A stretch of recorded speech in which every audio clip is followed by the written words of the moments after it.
We're live. Good afternoon, everyone, and welcome to the November 5th regular meeting of the East Hampton Town Board. Carol, would you please read the roll call? Councilwoman Burke Gonzalez. Present. Councilman Lees. Present. Councilwoman Overby. Here. Councilman Bradman. Here. Supervisor Van Scoyac. Present. Please join me in saying the pledge of allegiance. I pledge allegiance to the flag of the United States of America and to the republic for which it stands, one nation, under God, indivisible, with liberty and justice for all.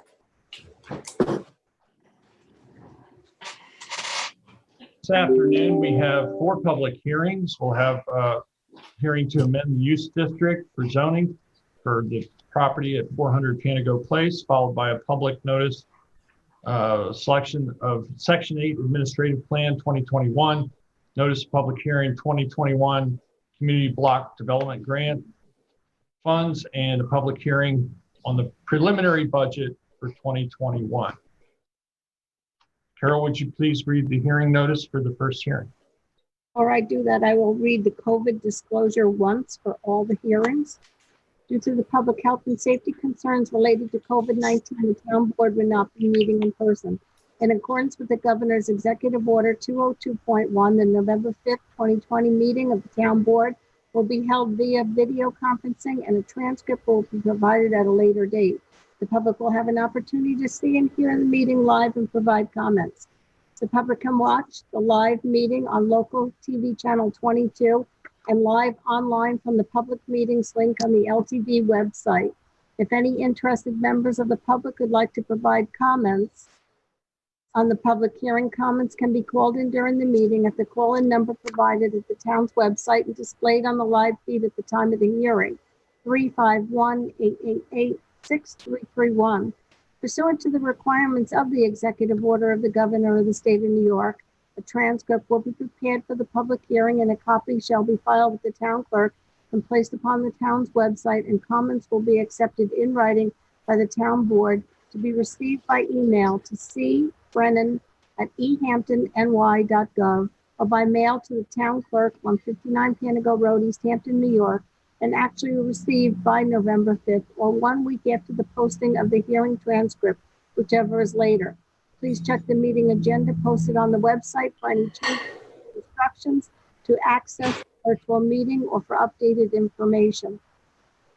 Take notice that the town board will hold a public hearing on Thursday, November 5th at 2 p.m. or as soon thereafter as this matter may be heard to consider a local law amending Chapter 255 zoning of the East Hampton Town Code at Article 12 thereof, the use district zoning map, in order to change the use district zoning classifications of certain lands from parks and conservation to commercial industrial, an abstract of which follows. Chapter 255 zoning of the East Hampton Town Code is hereby amended at Article 12 use district zoning map to provide for a change in the use district zoning classifications for certain lands as shown on the accompanying map and more fully described below as Suffolk County Tax Map 300, 165, 5, 22. The location is 400 Panago Place in East Hampton. The current owner is the town of East Hampton. It's 4.5 plus acres. Present zoning is parks and conservation. The new zoning will be commercial industrial. The full text of the proposed local law is available from the town clerk. A request for a copy of the full text is sent via email to cbrennan@ehamptonny.gov. Thank you, Carol. We have Joanne Powell, our Director of Planning, with us today to give a brief introduction. Welcome, Joanne. You'll have to unmute yourself. Is that better? Yes, thanks. Okay. I'm going to share my screen here. Here we go.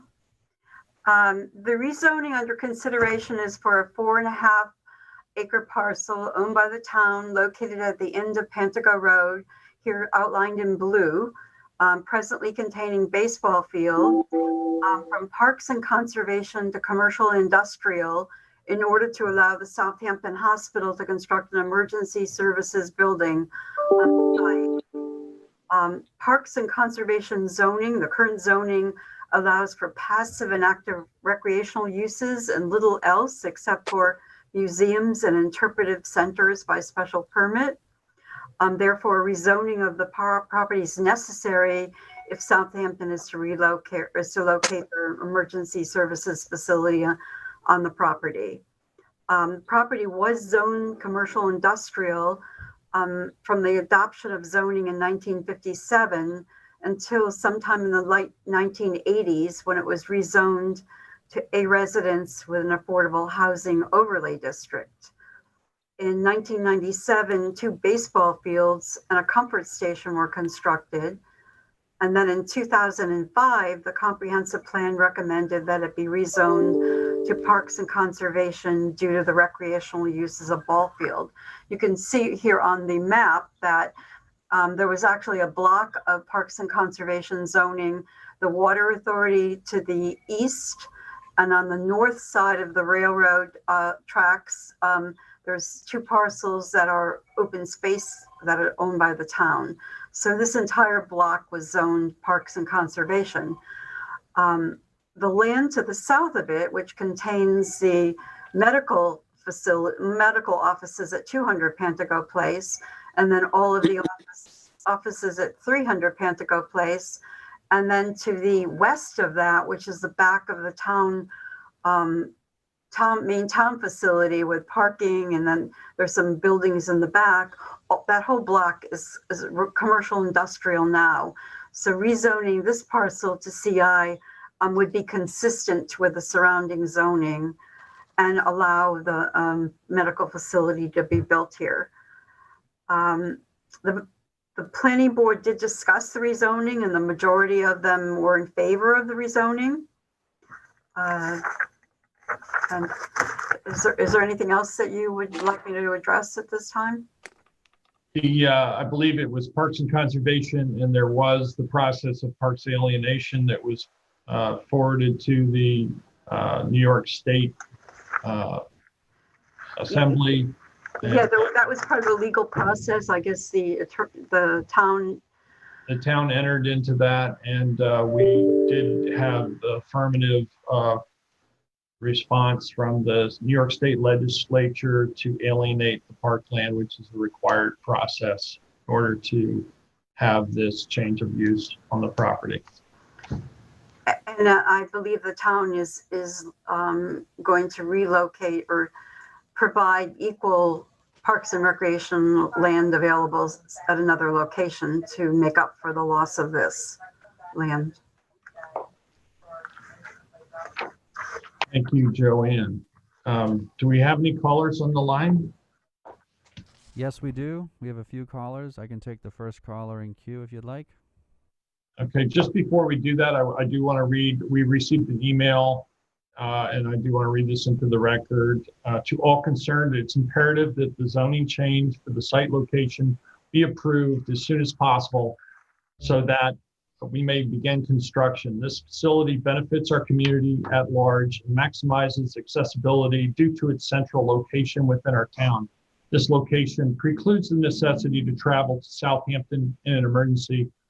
I look forward to a favorable response. Sincerely, Henry L. Murray, Chairman of the East Hampton Healthcare Foundation.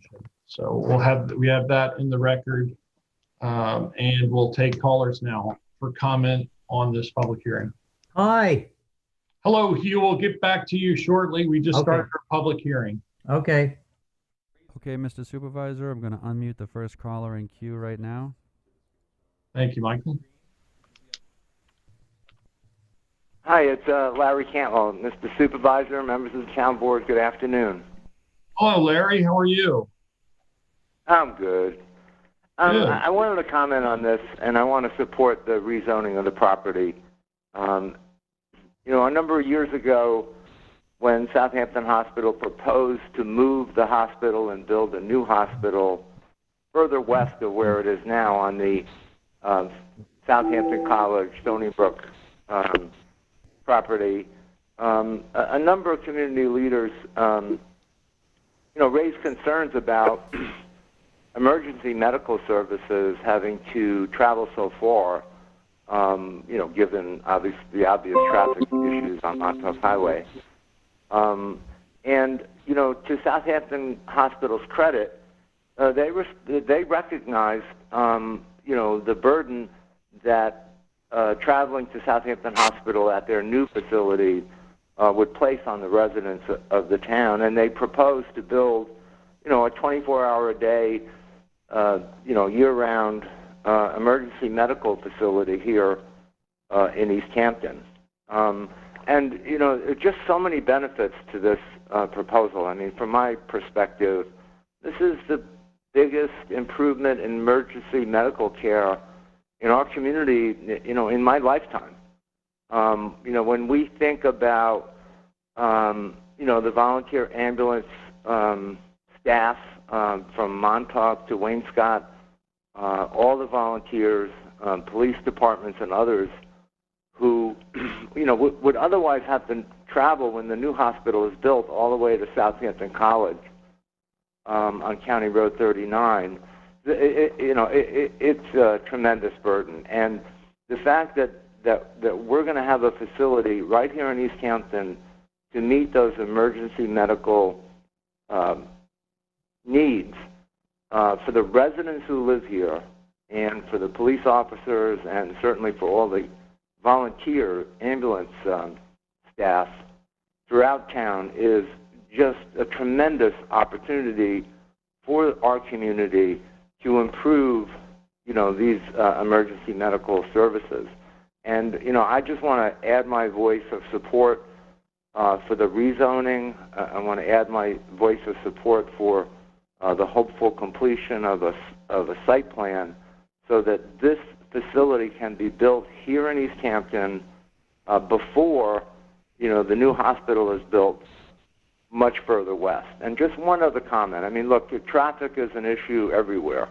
And, certainly on Panago Road, all of the public officials and employees and residents of the town see the growing traffic in this particular area of Montauk Highway.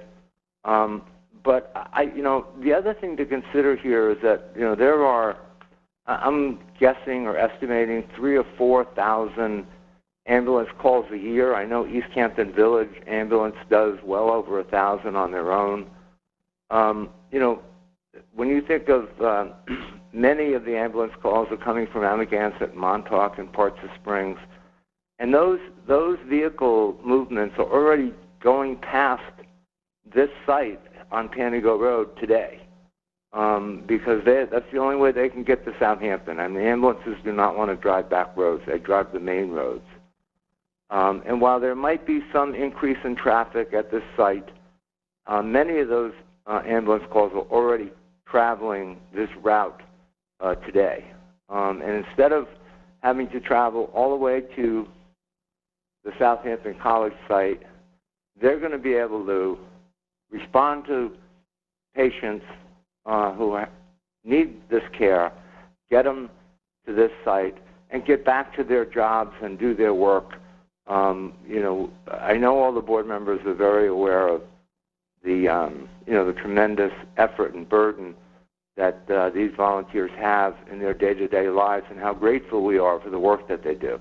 So my support is wholeheartedly behind your efforts to rezone this property, and I look forward to a site plan and an emergency facility right here in our hometown. Larry, thanks so much for taking the time to call us. It's good to hear from you. And, I just want to mention you were instrumental in initiating this process, and we certainly appreciate all you've done for the town over your many years of service. Thank you. Be well. And text me where the fish are later. Michael, do we have any other callers on the line? Yes, we do. I'll unmute the next caller in queue right now. Good afternoon. I'm Sheila Rogers, Director of the East Hampton Healthcare Foundation. Not only do I work in East Hampton. Good afternoon, Hello? Sheila. Hi Go there. ahead. Well, not only do I work in East Hampton, but I've lived in East Hampton for the past 40 years, and I'm very familiar with the anxiety-provoking drive to Southampton for emergency medical care. I've done it in all seasons, all times of day and night. having emergency medical care right here in our town would be a huge improvement. A few years ago, I was a member of the original Southampton Hospital Committee, assessing potential locations for a future freestanding emergency department. After using Google Earth to look at the entire town from the sky, my conclusion was that it makes ultimate sense to locate the emergency satellite department on Pantago Place, directly behind the East Hampton Healthcare Center, which is at number 200. The center is pretty much ground zero for the healthcare services in our town. Many of the physicians in East Hampton are located there or close by. Patients' access for emergency care as well as blood tests and radiology should be easy access from their doctor's offices. Currently, patients often have to be taken by ambulance from their doctor's offices to the hospital because their doctor sees the instant need for a CAT scan to determine whether the care of a specialist, like a cardiologist or neurosurgeon, is needed. Or maybe they need an instant blood test to determine whether they're having a heart attack. Having the ED down the street from doctors' offices could eliminate the need for an ambulance and crew and have very quick access to emergency care. That could make the difference in the outcome of someone's health and, in some cases, their very survival. For those of us who spent time at the hospital waiting for a loved one or friend being seen in the emergency department, just imagine if there was easy access for something as simple as a cup of coffee and a sandwich.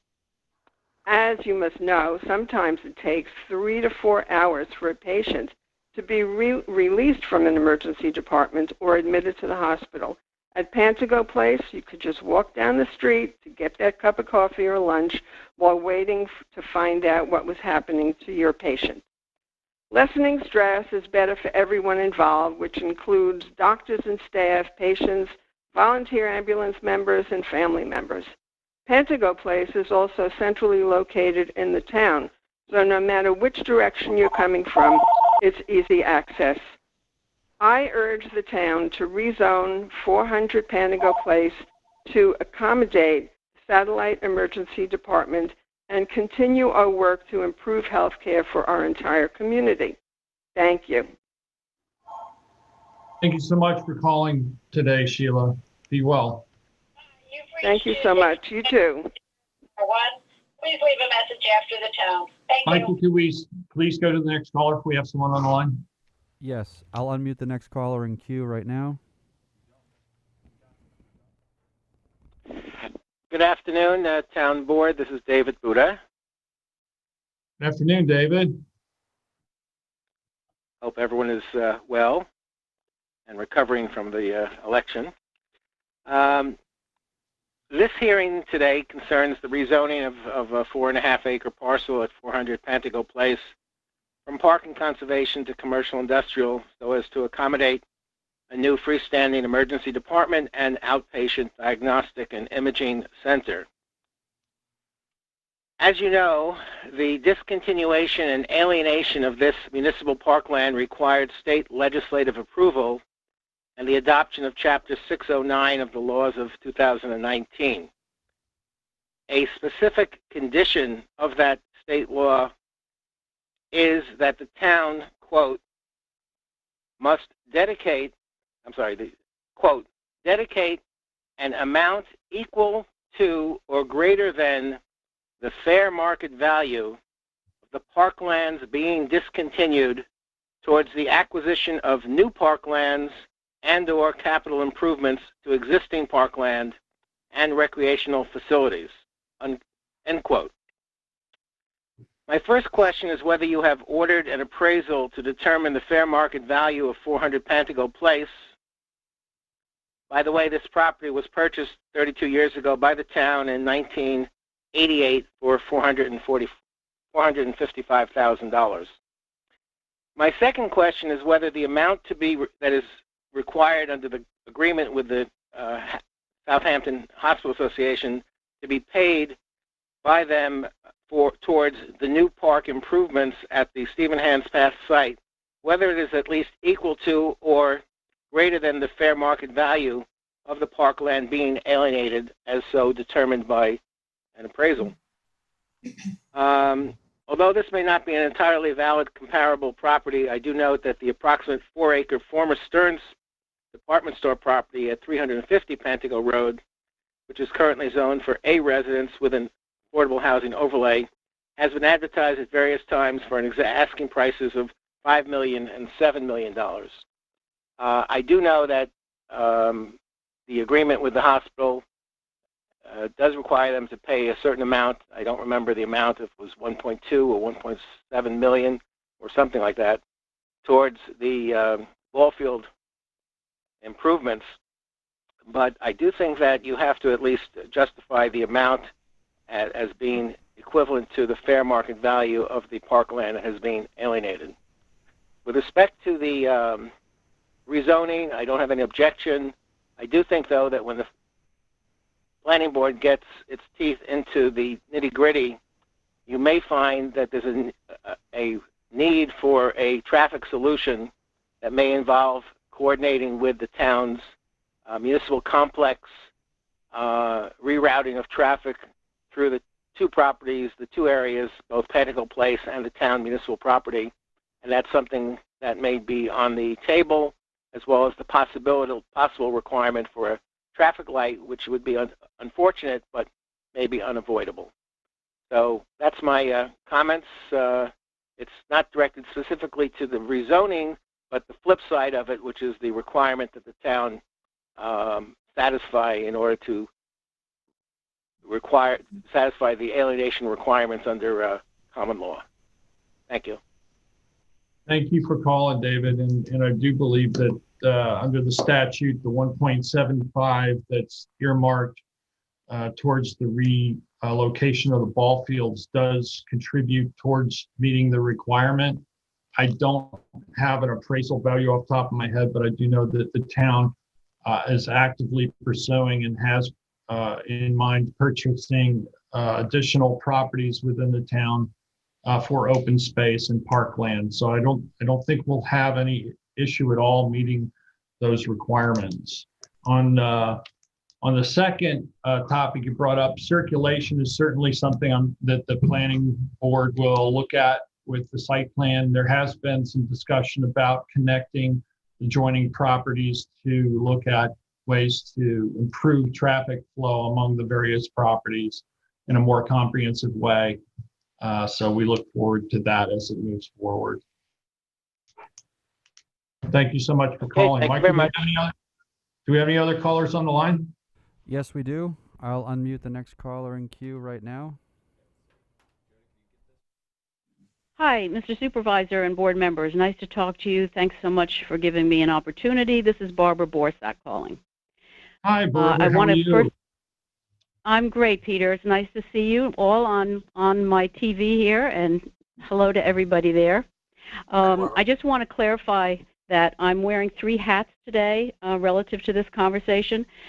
First of all, I'm a member of the Southampton Board, the Southampton Hospital Board.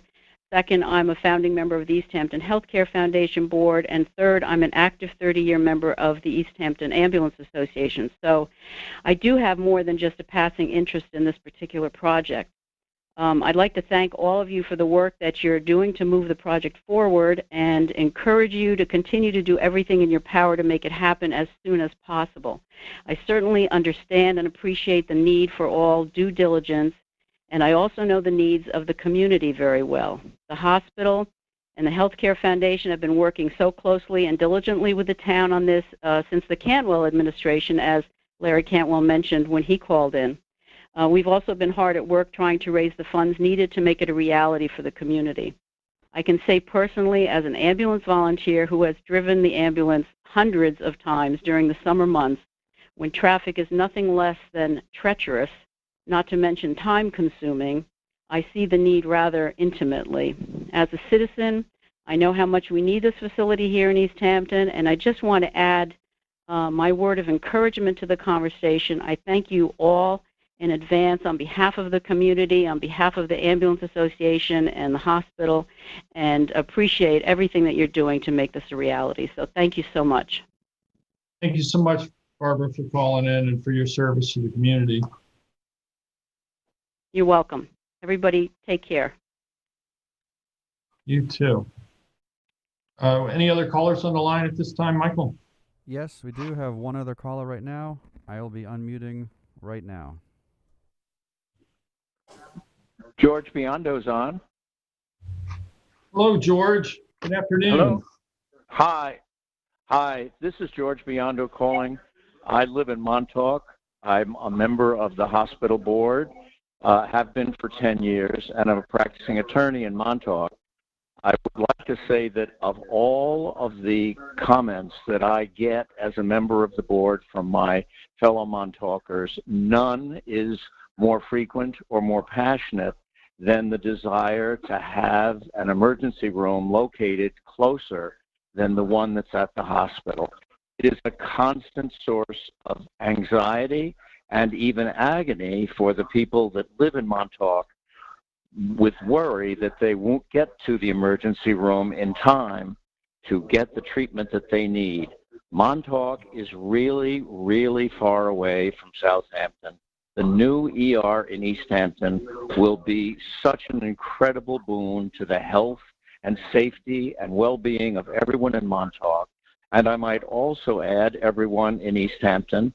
And further, with regard to the traffic, it will eliminate those trips that from now will not have to go from Montauk through the village and through Bridgehampton and all the way Watermill to Southampton. They'll stop in East Hampton. So there'll be a great reduction in traffic to the west of this facility. We desperately need it. As a parent and as a grandparent and as a business person and a member of the board, I cannot stress enough how wonderful it would be for all of us if this could become a reality. And I thank everyone who's been involved in bringing this to this point where hopefully it will become a reality. Thank you very much. Thanks so much for calling in today, George. Take care, be well. Michael, do we have any other callers on the line? Yes, we do. I'll unmute the next caller in queue right now.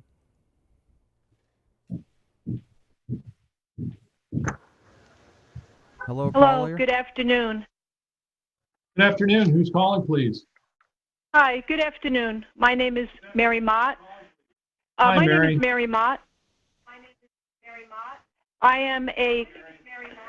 I'm currently a 33-year member of East Hampton Ambulance, and I'm calling to say that I'm very much in favor of this new satellite hospital that's being worked on now. I agree with everyone that had initially spoken before me. I would like to say from an ambulance response perspective that, many times when a person is calling in need of an ambulance, that crew is dispatched, it can take up to 2 to 3 hours travel time by the time you go to the hospital with your patient and return. And the people that are responding are people that are volunteers. They're taking that time off. And our system itself, our medical system, is becoming more overwhelmed.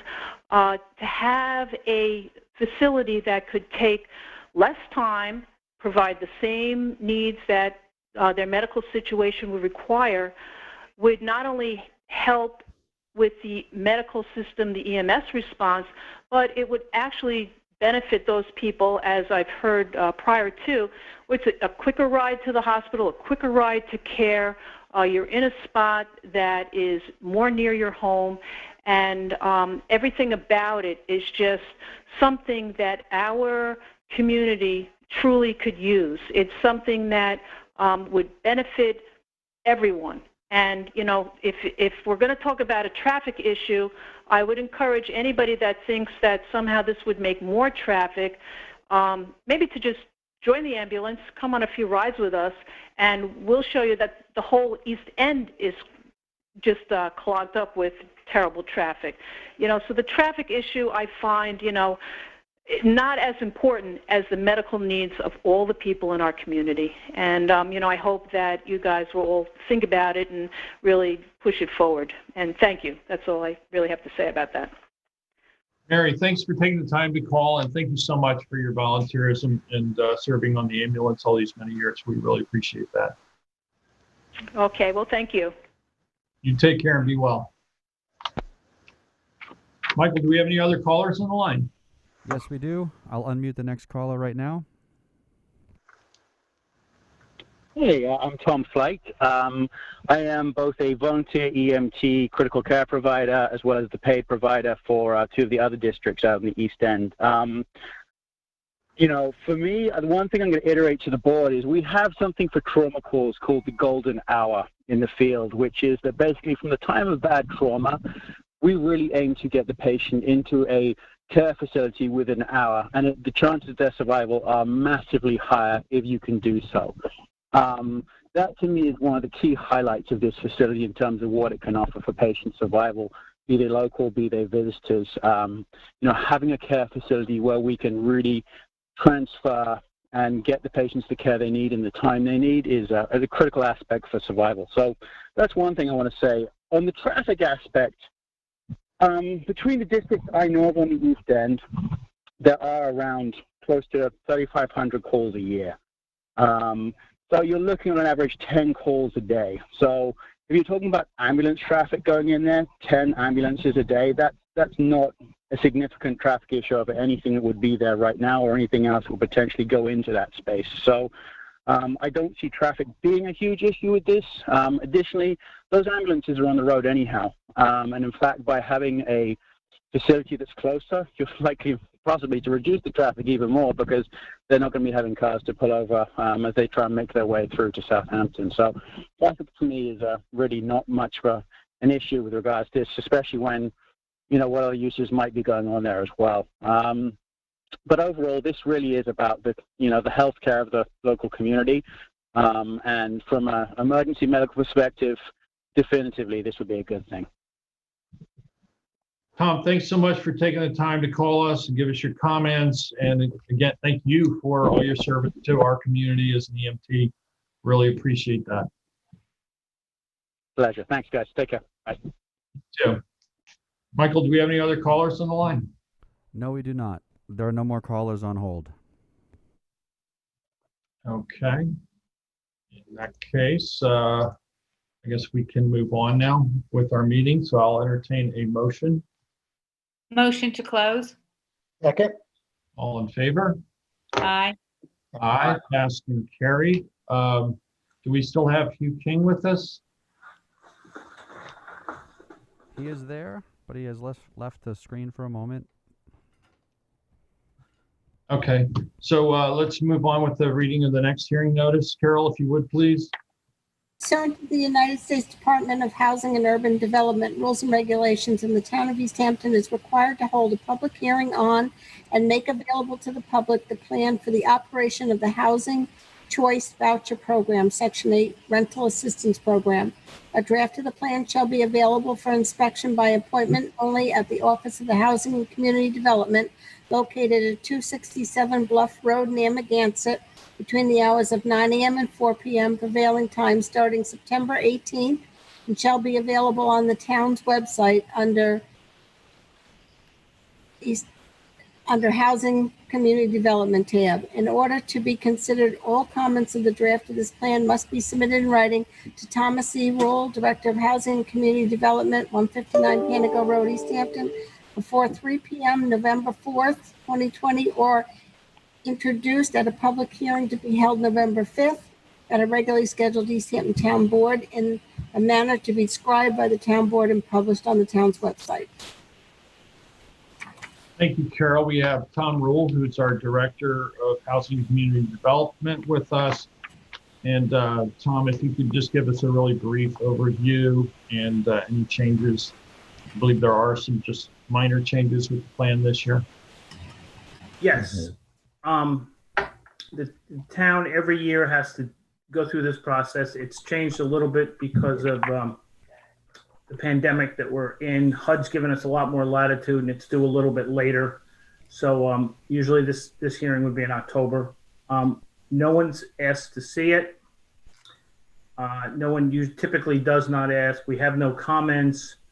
The only change that is being proposed from last year's to the 2021 is a change in which payment standards we use to calculate how much rent the program will pay. And what we are moving from is that famous, that I think everyone's become aware of, the Nassau-Suffolk average rent to HUD is now doing rents on a zip code basis.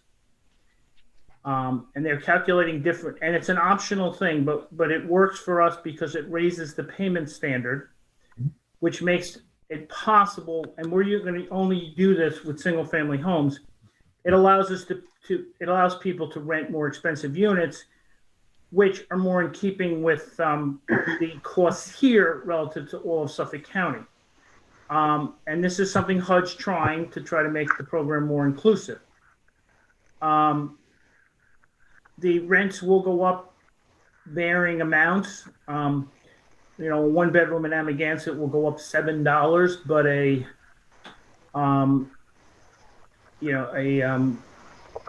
three bedroom in Montauk, for example, will go up almost $500. And the reason for that is because based on the zip coding, Montauk is the most expensive place to rent a house in East Hampton town, according to HUD's calculations. And East Hampton is by zip code, and since that runs from the Atlantic Ocean to the Bay, or from Georgia to Lionhead, it does amalgamate a lot of different areas together. But it is HUD's effort to be a little more granular. But other than that, there are no changes to the way the program is run. Thank you, Tom. Do we have any callers on the line, Michael, for this public hearing? No, we do not have any callers at this time. Motion to close? Second. All in favor? Aye. Aye. Aye. Passed and carried. I see we lost you again. We'll move on to the next public hearing. Take notice that the town board of the town of East Hampton will hold a public hearing on November 5th at 2 p.m. in matter determined by the town board or as soon thereafter as this matter may be heard to consider citizens' views on local housing development needs to be met with the $125,000 in federal community development block grant funds expected in the year 2021. These funds may be used and have been previously used for a variety of projects to be scheduled by local officials. Examples of eligible activities include housing rehabilitation, elimination of physical barriers to the handicapped, public facilities improvements, street improvements, public service activities, neighborhood improvement programs. Public service activities are limited to the maximum of 15% of the total grant, which is approximately $18,750. The amount of the final funding is subject to congressional appropriation. All persons wishing to address the town board with regard to this matter may do so in writing. Address to the town board, care of the town clerk, 159 Panago Road, East Hampton. Said writing to be clearly marked on the outside for CDBG Hearing 11/5, 2 p.m. and received on and before the date and time set forth. Thank you, Carol. Tom, can you please give us a brief overview? Let us know how much money is up to be granted and what the requests are that we've had to date. We're planning on $125,000, which is what we're planning on for 2020. Now, given everything that's going on a federal level, we haven't even gotten the 2020 money yet. So there's a lot of estimating in here, and we may very well have a different administration in Washington, or we may have a similar one. We don't know that. So this is all an estimate based on an estimate. And so we're working off $125,000. Just so the board bring you up to date on, last year we funded Maureen's Haven program for the homeless program. We funded the retreat for $10,000 for flooring. We did $45,000 for the Windmill 1 cabinet replacement, $65,000 for the Eleanor Whitmore Childhood center. That was last year's allocations. Which brings me to what some of the requests we've gotten this year. We've gotten a request from Catholic Charities for $5,000 for their bilingual drug counseling program. From Maureen's Haven for their homeless program for $5,000. Windmill One has requested $68,250 for a continuation of the kitchen cabinets that's contained in this proposal. The idea is phasing it over time until they're able to rehab Windmill One, or will rehab it for them. Some concrete, a continuation of a previous project that was completed of doing concrete work on the sidewalks at Whalebone Village in the amount of $40,000 to increase, to have ADA compliance. When Whalebone was built prior to ADA, it was built prior to the enhancements to ADA. We put a lot of money in fixing the sidewalks and community development money, but we couldn't do everything. So this is an effort to complete some of the work, especially some very complex ramping around their main office. The East Hampton Housing Authority has requested funding for solar panels on the Avalon apartment. We don't have a price for that yet. I hope to have it by the time the town board actually discusses these proposals. And the retreat has a request in for additional security cameras, both on the inside and the outside of their building. I guess it speaks for yourself, unfortunately, why you have to have enhanced video coverage on the outside of a building of a domestic violence shelter, because something could, it's just, we live in a security conscious world. The board is just, this is a hearing. We will probably discuss this before the end of November and pass a resolution to put forth to Suffolk County as part of the consortium's request to HUD. Thank you very much, Tom. Do we have any callers on the line, Michael? No, we do not have any callers at this time. I'll entertain a motion. Motion to close. Second. All in favor? Aye. Aye, passed and carried. Carol, if you'd read the final hearing notice for today. Notice is hereby given that the preliminary budget for the town of East Hampton, Suffolk County, New York, for the fiscal year beginning January 1st, 2021 has been completed and filed in the office of the town clerk of said town at Town Hall, 159 Panago Road, East Hampton, where it is available for inspection by any interested person during regular business hours of 9 to 4, exclusive of legal holidays. Further notice is hereby given that the town board of the town of East Hampton will meet and review said preliminary budget and hold a public hearing thereon on Thursday, November 5th at 2 p.m. or soon thereafter, as this matter may be heard in favor or against any item or items herein contained. And further notice is hereby given pursuant to Section 108 of the Town Law of the State of New York that the following are proposed yearly salaries of the town officials of the town, to wit, the supervisor, $115,760, 4 town council persons, $72,351 each, for a total of $289,404, 2 town justices at $84,070 each, for $168,140, town clerk at $97,582, the town superintendent of highways at $97,582, the chairperson of the board of assessors, $92,855, 2 town assessors at $83,847 each, for a total of $167,694. The clerk of the town trustees at $23,665. 2 assistant clerks of the town trustees at $19,699 each, for a total of $39,398. And 6 town trustees at $8,386 each, for a total of $50,316. Thank you, Carol. And today I'm pleased to have Lynn Bernard, our budget director, with us on the meeting to give us a brief overview summary of my proposed budget and the budget that the town board has reviewed subsequent. And now we're waiting to hear from the public. So Len, if you can give us a brief overview as to where we stand. Okay, and I'm happy to be here.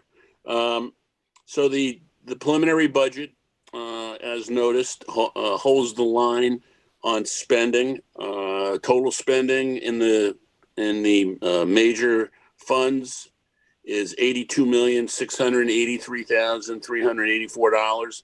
That's an increase of about $707,000 over the 2020 budget. So less than a 1% increase. The budget stays under the state tax levy cap by about $9,000.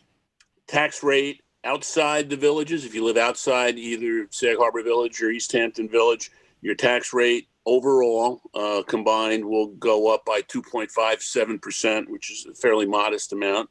If you live inside a village, the rate will actually go down by just a fraction of a percent, 0.15%.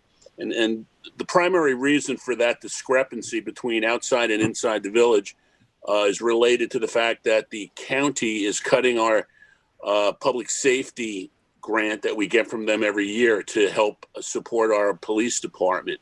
They've cut that by $500,000. They say it's for 1 year, but that $500,000 has to be made up, and the people who live outside the village who pay for the town police are the ones that really are making that $500,000 up. If you live inside the village, you pay for the village police department. So that's why there's that discrepancy. Primarily, there are other things, but that's the primary reason.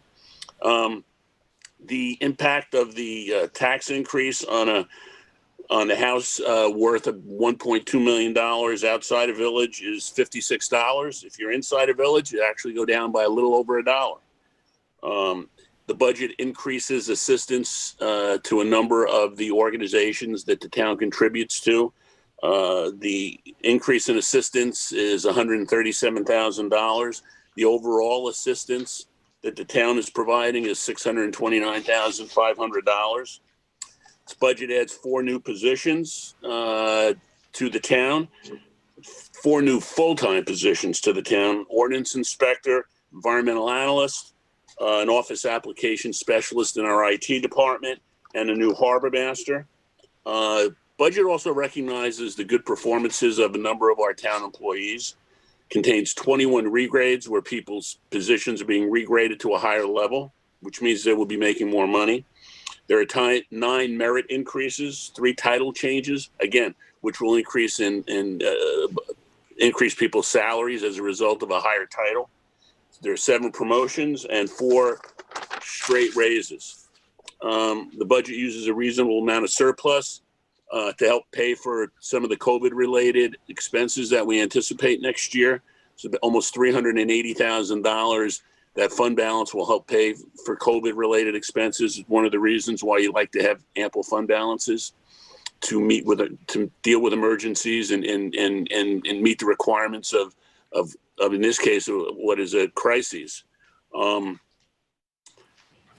The budget actually, if you look at the budget, one of the issues that came up during the review process was the fact that we use a certain amount of surplus. Well, as far as undesignated surplus, this budget uses about the same amount of undesignated surplus as the 2020 budget. We do use more applied reserves. We have reserves that we are required to use to pay for certain expenses, primarily debt service on projects that have been closed out.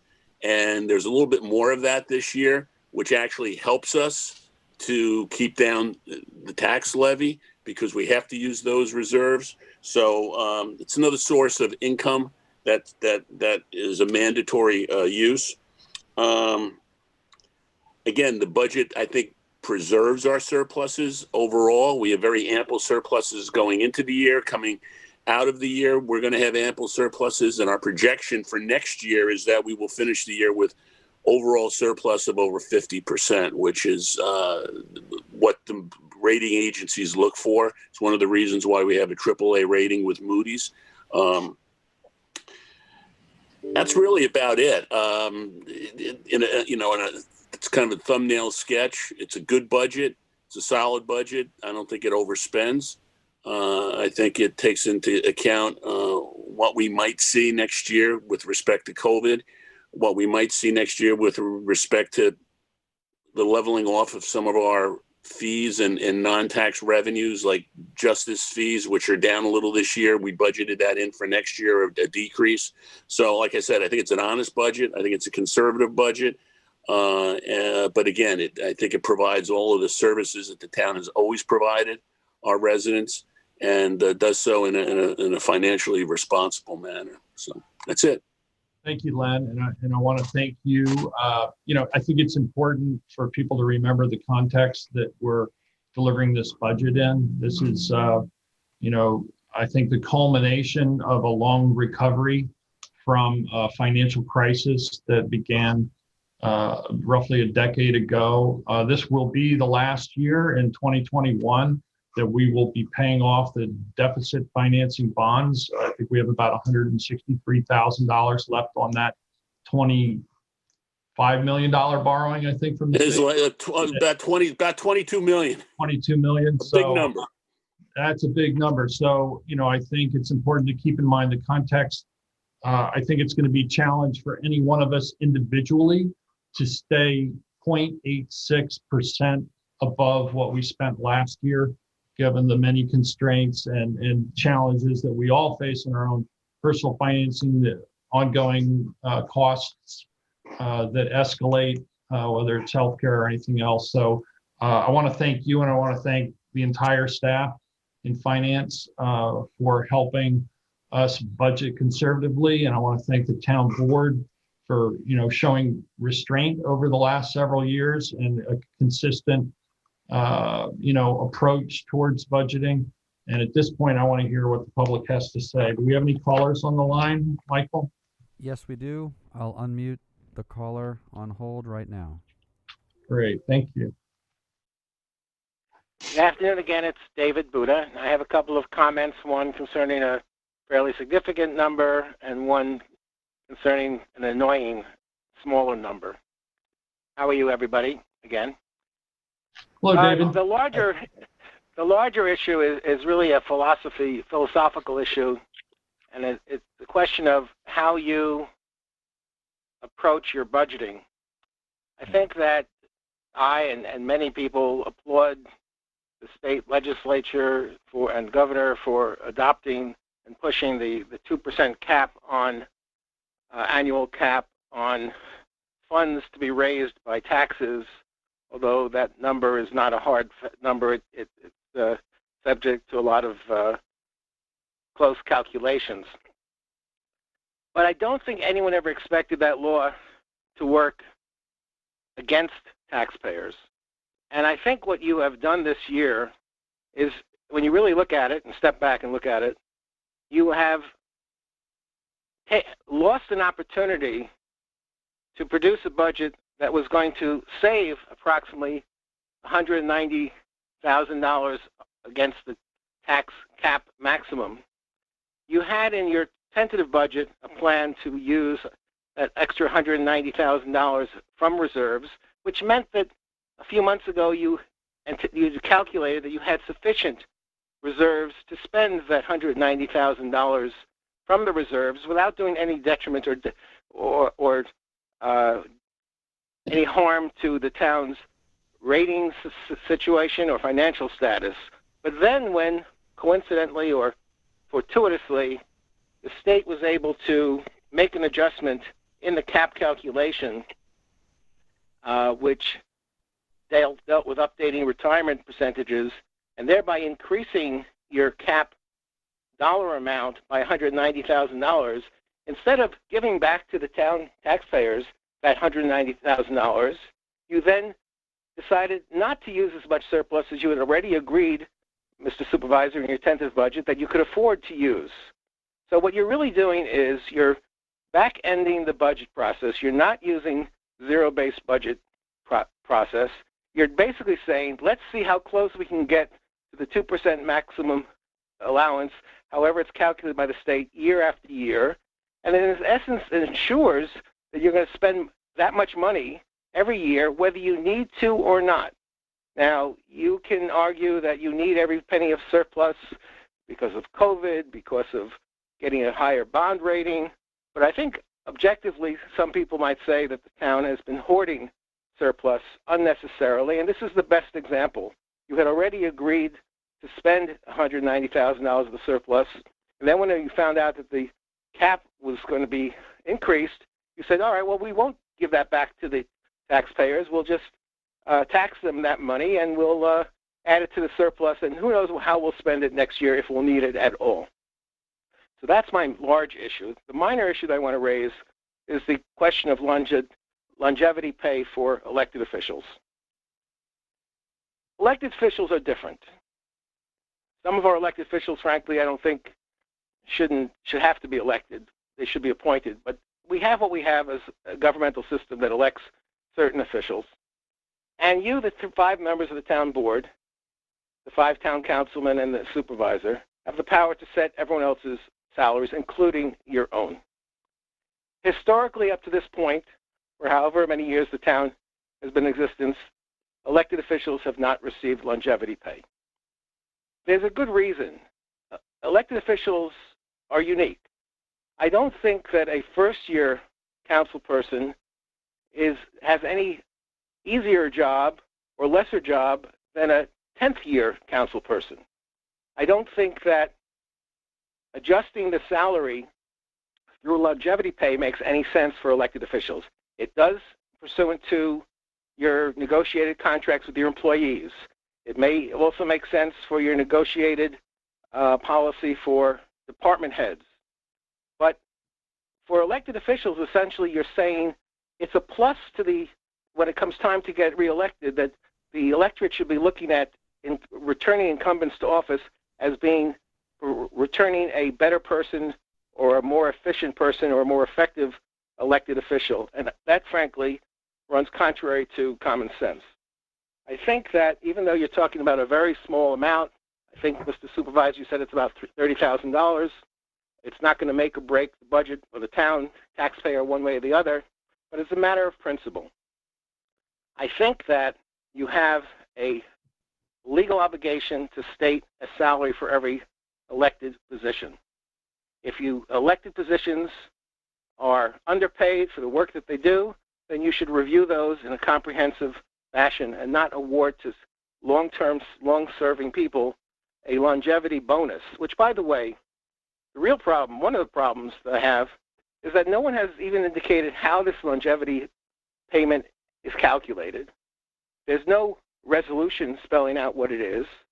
There's no law that spells out how it's calculated. In fact, Mr. Supervisor, you said it in answer to a question about it in an earlier conversation, that it was only paid to people who had 5 years in the same job. Well, I don't understand how a supervisor, such as yourself, with your number of years as supervisor, has determined that you're entitled to that longevity bonus because you have not been a supervisor for 5 years. And clearly, if one is an elected official and goes from one job to another, such as from a council person, which is a different job, than a supervisor with a much different pay, I don't see how you can aggregate those two job experiences and therefore qualify for a longevity bonus. I don't think, and the reason is that there's no specificity of how it's calculated, who's entitled to it, and why. So I have to object on principle to the $30-some-odd thousand that you're planning to spend for longevity bonuses, in addition to the 2%, let's call it cost of living increases that every town official, every elected official, and I guess most employees get in addition to other adjustments to their salary. So I really think that I, again, would like to commend Councilwoman Burke-Gonzalez for declining to take this offer to her. I think that you all should reevaluate the propriety of awarding to elected officials anything that constitutes a longevity bonus in a way that no one even knows how it's calculated or who is entitled to it. That's my comments for today. Thank you. Thank you, David. I appreciate you taking the time to call us. And just on the issue of longevity, every single town employee full-time is eligible after 5 years for longevity, whether they be in a union or whether they be an appointed person. And frankly, while you say elected officials are different, they're really not in many ways. And this is one of the ways in which I don't think they're different. The voters certainly have an opportunity to decide whether or not an elected official will receive longevity pay. It's called an election. And I do think that the whole purpose of longevity pay has been to reward and acknowledge the years of service and the institutional knowledge, et cetera, that brings with somebody's position.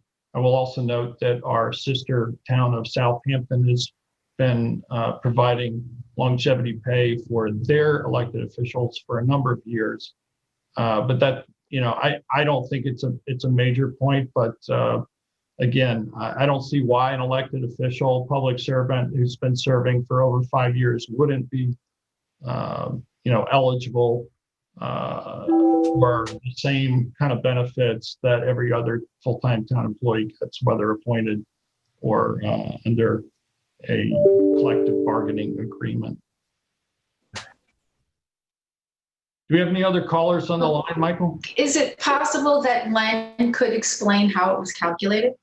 It's calculated just like it's calculated for every other town employee. You have to have 5 years, and then there's a schedule that's used to calculate how much you get. There's a starting amount, and then you get so much every year after that. I don't have the schedule right in front of me, but it's where the bookkeeping department used the same calculation that's used for all CSEA and appointed employees. It's done the exact same way. And does it just take into account if you had a full-time position, or does it take full-time people, and it covers your service with the town, not just in one particular position, but your service with the town, just like it does for CSEA employees and appointees. Obviously, we have CSEA employees who have 20, 25 years experience, maybe in 2 or 3 different titles, but their longevity is calculated based on their total town service, irrespective of what title they were in at any particular time, which is the same way it was done for elected officials in this budget. Thanks, Lynn. Okay. Do we have any other callers on the line, Michael? No, we do not. I'll entertain a motion. Close. Do I have a second? Second. All in favor?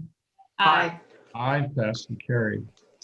So we have, before I move on to the public portion where members of the public may call and speak on any topic, we have our town, looks like our town historian given the hat today.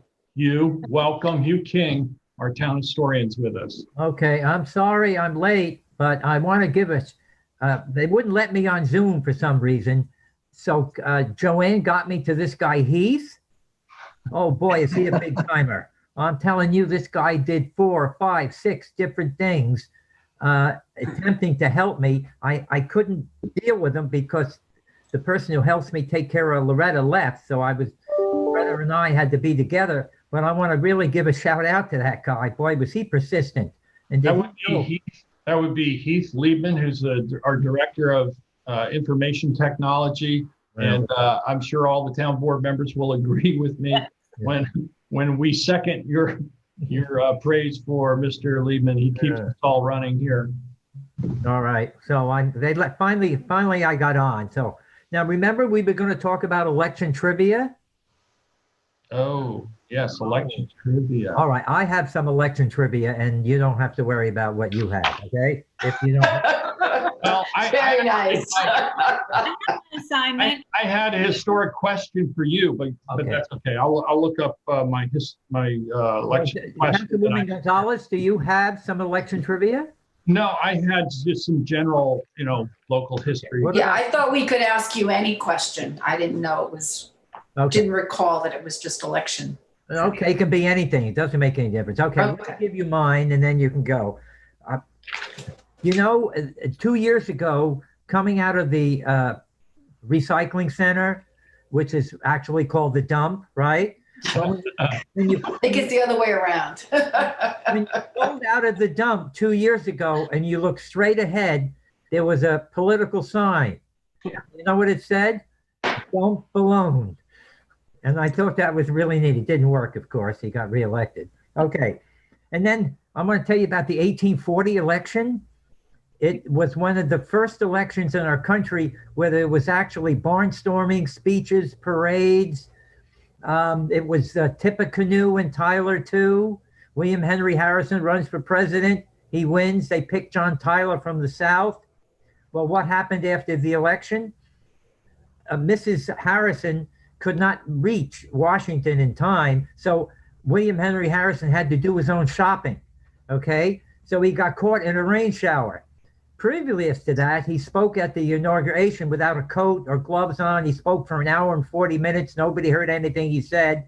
So after getting caught in the rain shower, he gets sick.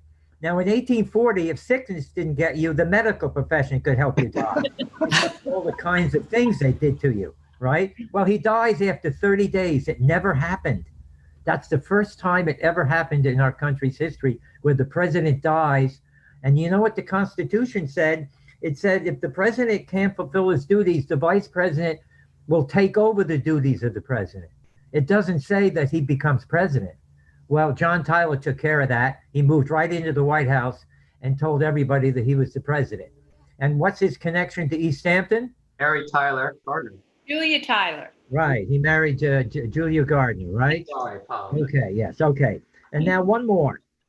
History was made, unashamedly, women have only been allowed to vote for 100 years, remember, in this country.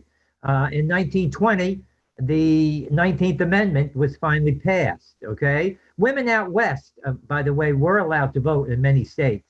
But on September 26, 1920, the 19th Amendment was finally passed, right? Certified. Well, when did women first get to vote in East Hampton then?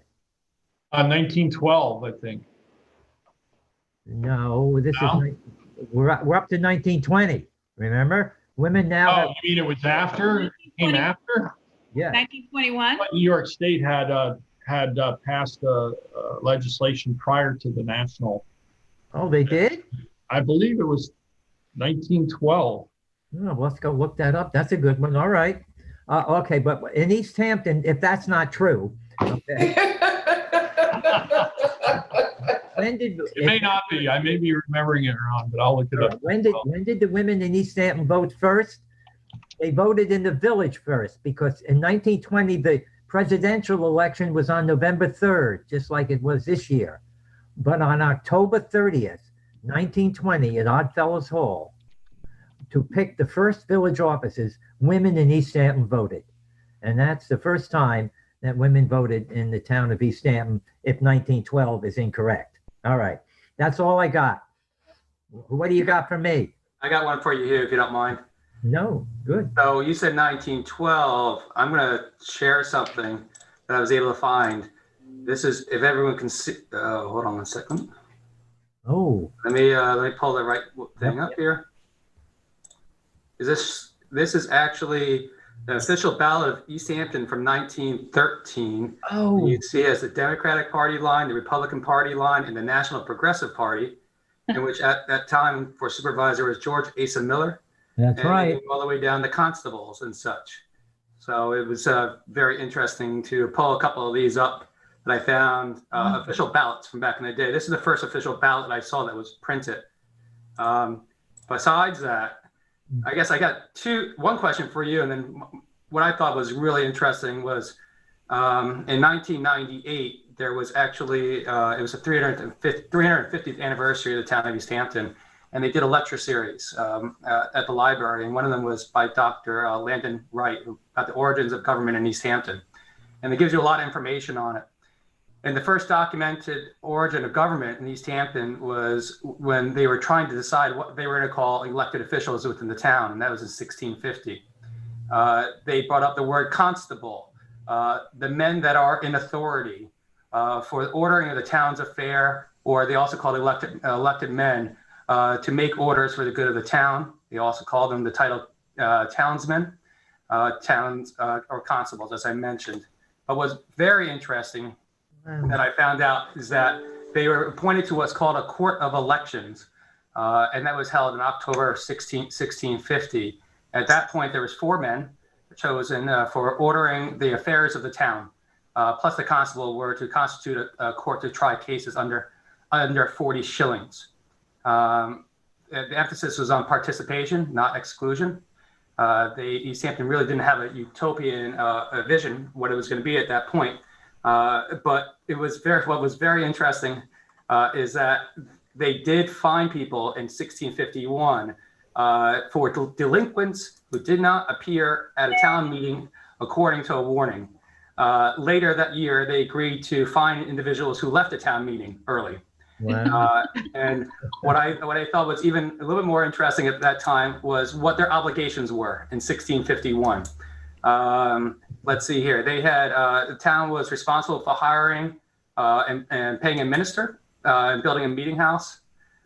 Foreign relations with the town of Southampton. They had to regulate livestock and protecting them from predators. That was a major activity. Yeah. They sought to attract millers and other artisans to the area for the windmills and such, fire prevention. And at that time in 1651, also to regulate dealings with Indians or Native Americans at the time. But my question to you, Hugh, and I asked this of a former town councilman that was just on before, would be what East Hampton Town High School graduating class has produced the most elected officials, not just in the town of East Hampton, but overall, most elected individuals out of a graduating class? Oh, are you kidding? I know. And the reason I asked that right now is because... Okay, 1976. That's my guess. All right. I don't know. No idea. I mean, say, well, I'll go and I'll research it with you one day. It was one that just came to my head, knowing that you don't know the answer. Not yet, but I do know. I'm getting closer to it, so we'll work together on it. If you don't mind. Maybe we should ask. Why don't you ask Larry? Well, we just asked Mr. Len Bernard. Yeah, I was going to say, what class was Len? What class was Len Bernard? Because I can 42, I think. I can think of 3. I can think of 3 in his class right now. Yeah.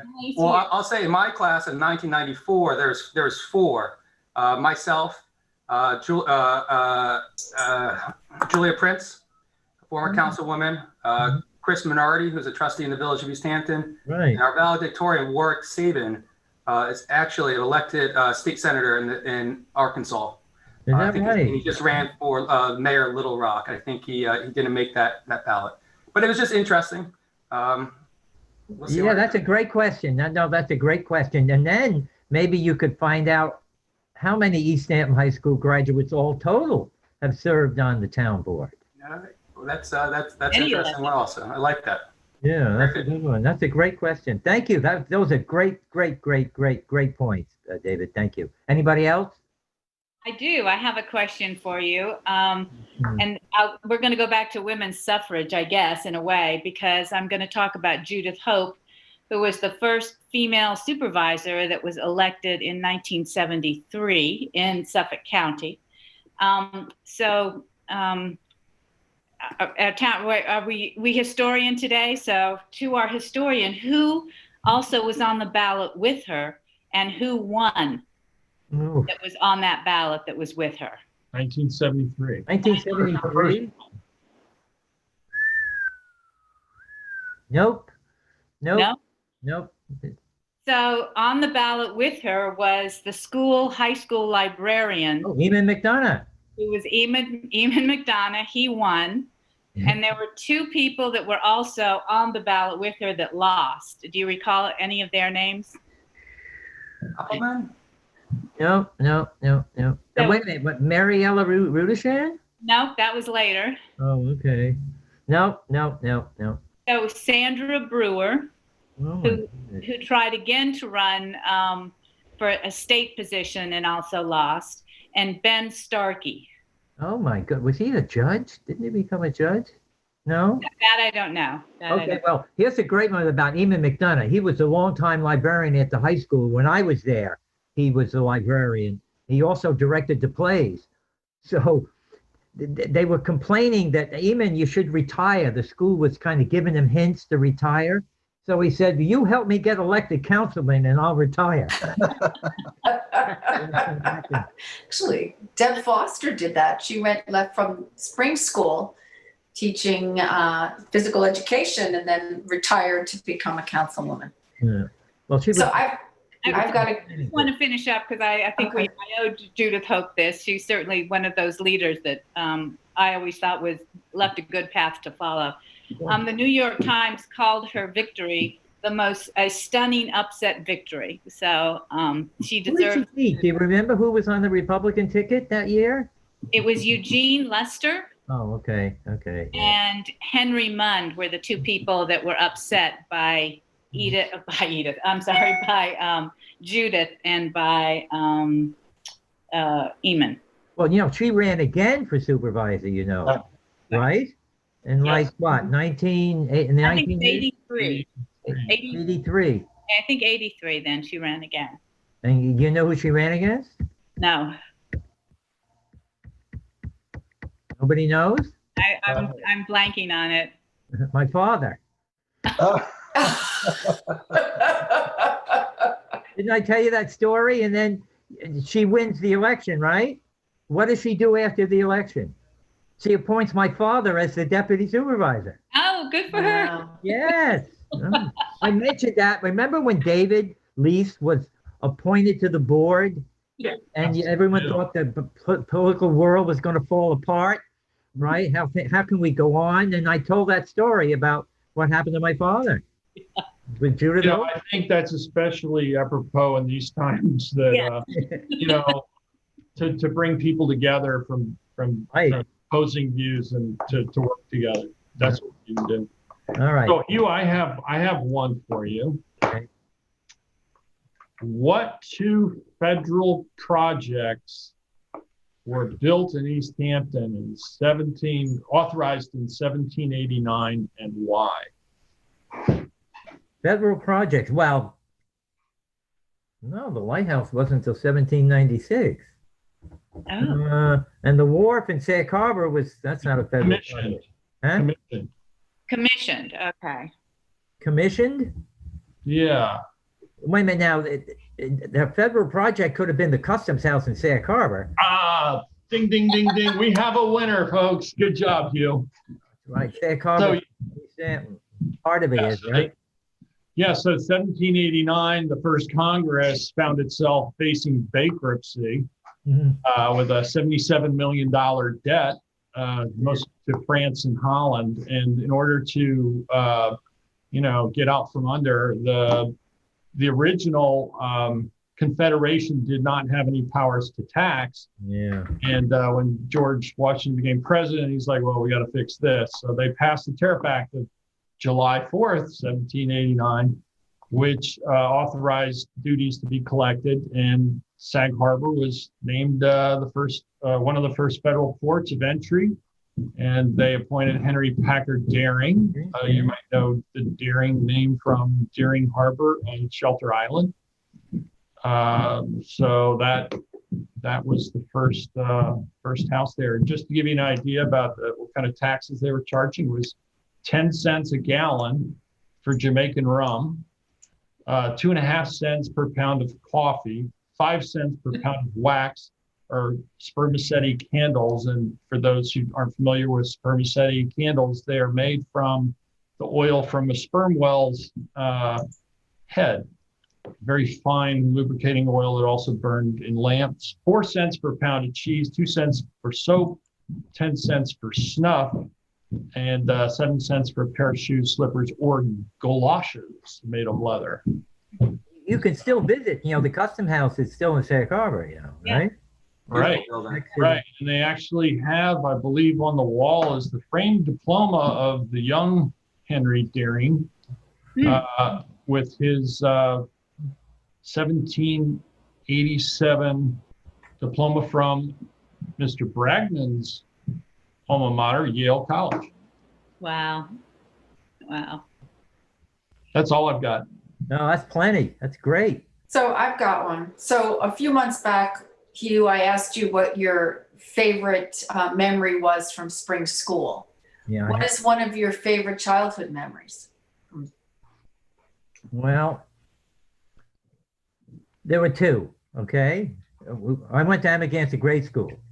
So every Christmas at Amagansett grade school, we got chocolate milk and cartoons during the Christmas time. And then the other thing I remember about going to Amagansett school, we were putting on a play. We were putting on a minstrel show, okay, at the Amagansett School in the 1950s. I had a very small part. Johnny Cantwell was the interlocutor. So I wanted to quit. And Harrison Snyder pulled me out of class and said, there are no small parts, just small actors.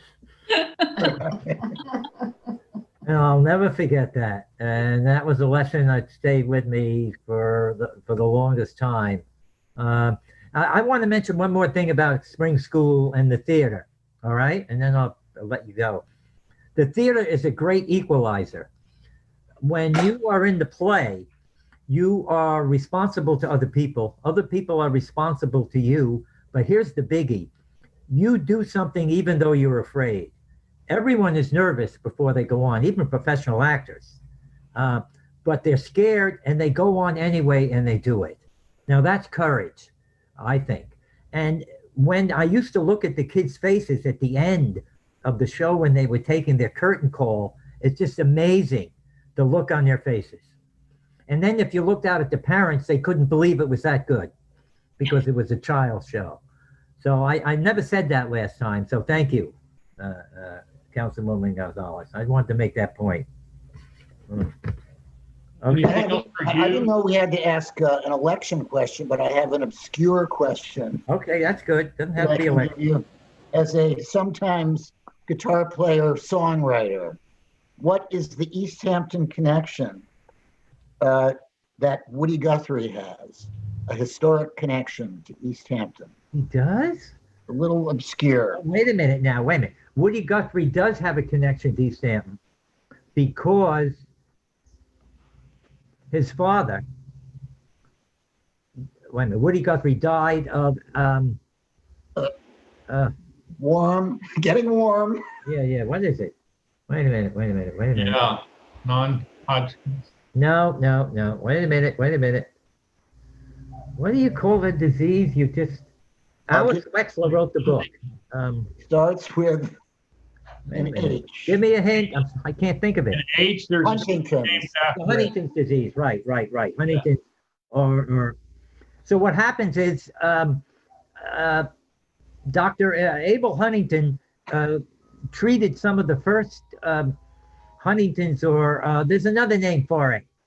It's close to ALS. It's like Lou Gehrig's disease. I was going to ask you about Lou Gehrig. No, there's another name for it. It's not Huntington. It's all right, never mind.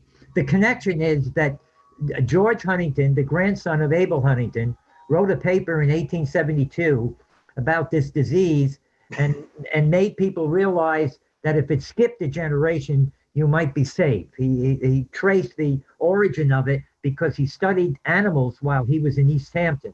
And this paper became famous, and that's why it's called Huntington's disease. Is that right? Well, you get extra credit for that. I thought I'd have you dead to rights on that one. Yeah, but yeah, he's credited with first describing Korea. It's Korea. It's called Korea. Huntington's chorea, right? Huntington's chorea, right? And then at a later time, like relatively recently, Tom Paxton did a little. He lived out here and did a small concert to benefit, the cure of Huntington's chorea in honor of Woody Guthrie. Oh, really? That's very good, Hugh. That's very well. Alice Wexler wrote a book about this. The woman who walked into the sea, and she found all these people in East Hampton that had this. It was kept quiet. and nobody wanted, everyone just shoved to the side or didn't know what was going on. Yeah, and the Huntingtons are buried in the South End burying ground, not the one who wrote the paper, but the other two are. And so is Cornelia, the daughter. Smart family. That's a great question, though. Woody Guthrie and East Hampton. That's a good one. You're amazing, you. Just amazing. No, I don't get them all right.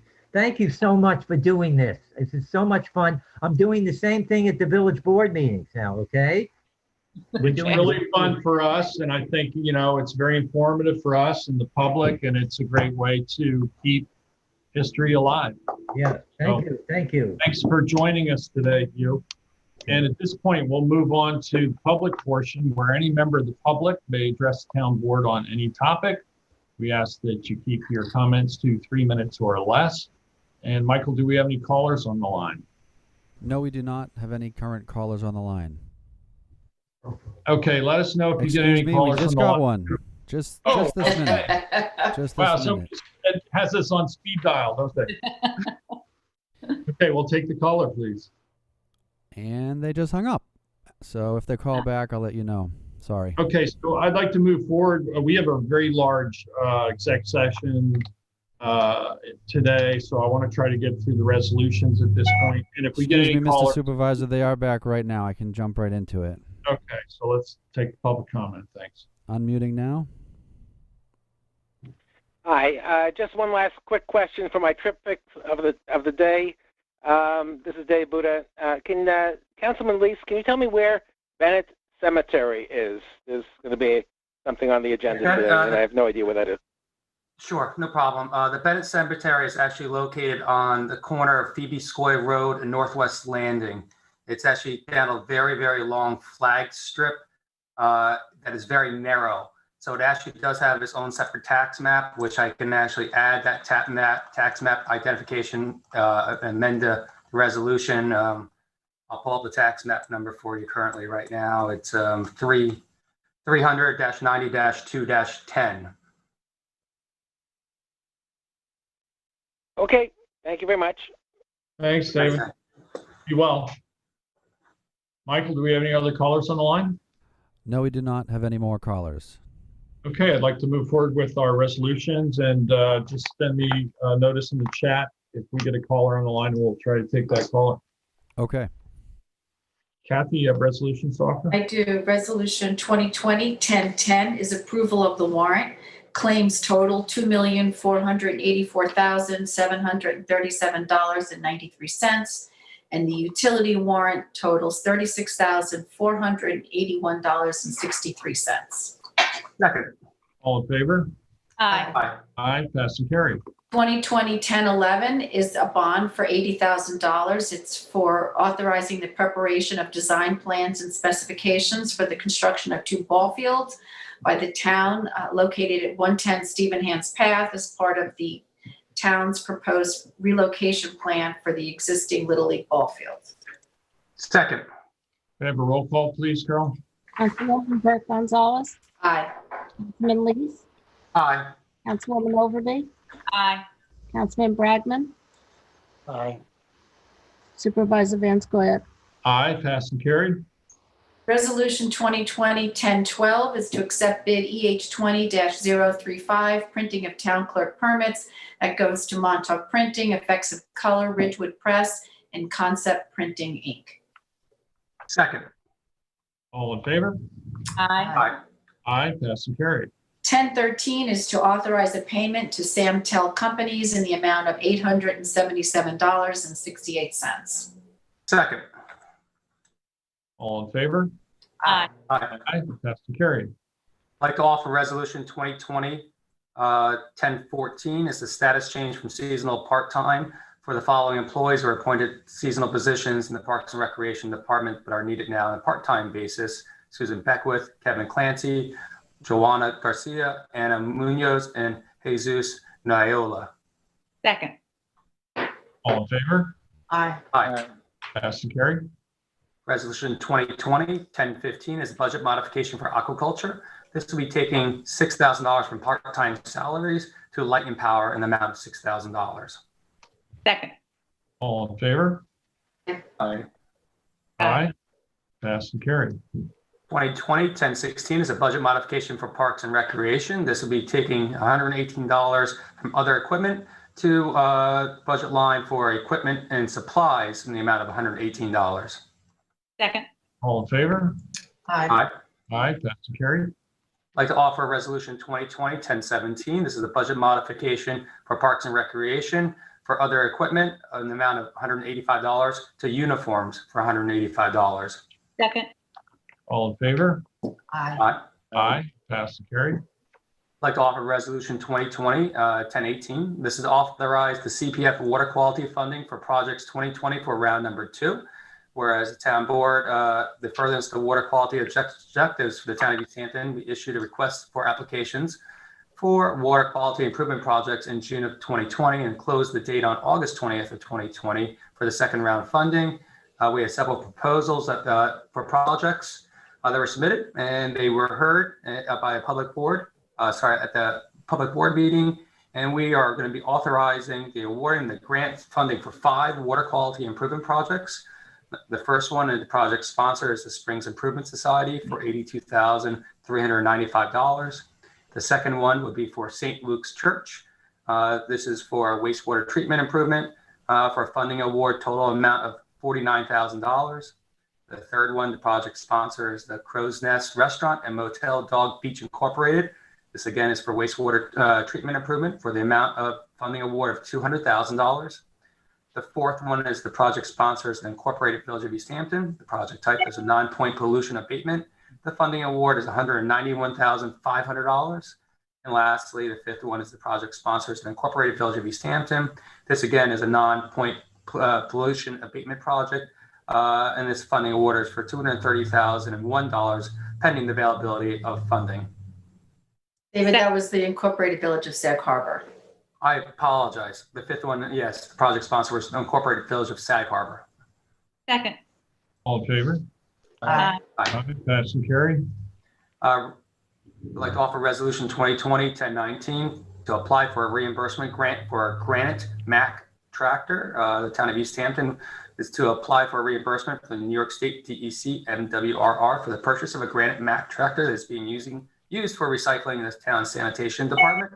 The cost of the tractor was $165,588.57. The state potentially would reimburse 50% of the full cost for $82,779.28. The deadline for this grant application is December 31st, 2020. I want to thank Laura Weir for her assistance in this application.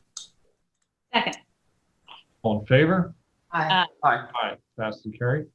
I'd like to offer Resolution 2020-1020. This authorized Gary Penn Surveyor to survey the Bennett Cemetery. I'd like to amend this application to include the tax map number 300-90-2-10. Again, 300-90-2-10, where Mr. Benz provided a quote for staking and surveying for the total cost of $2,500 to be taken from budget line A162054500.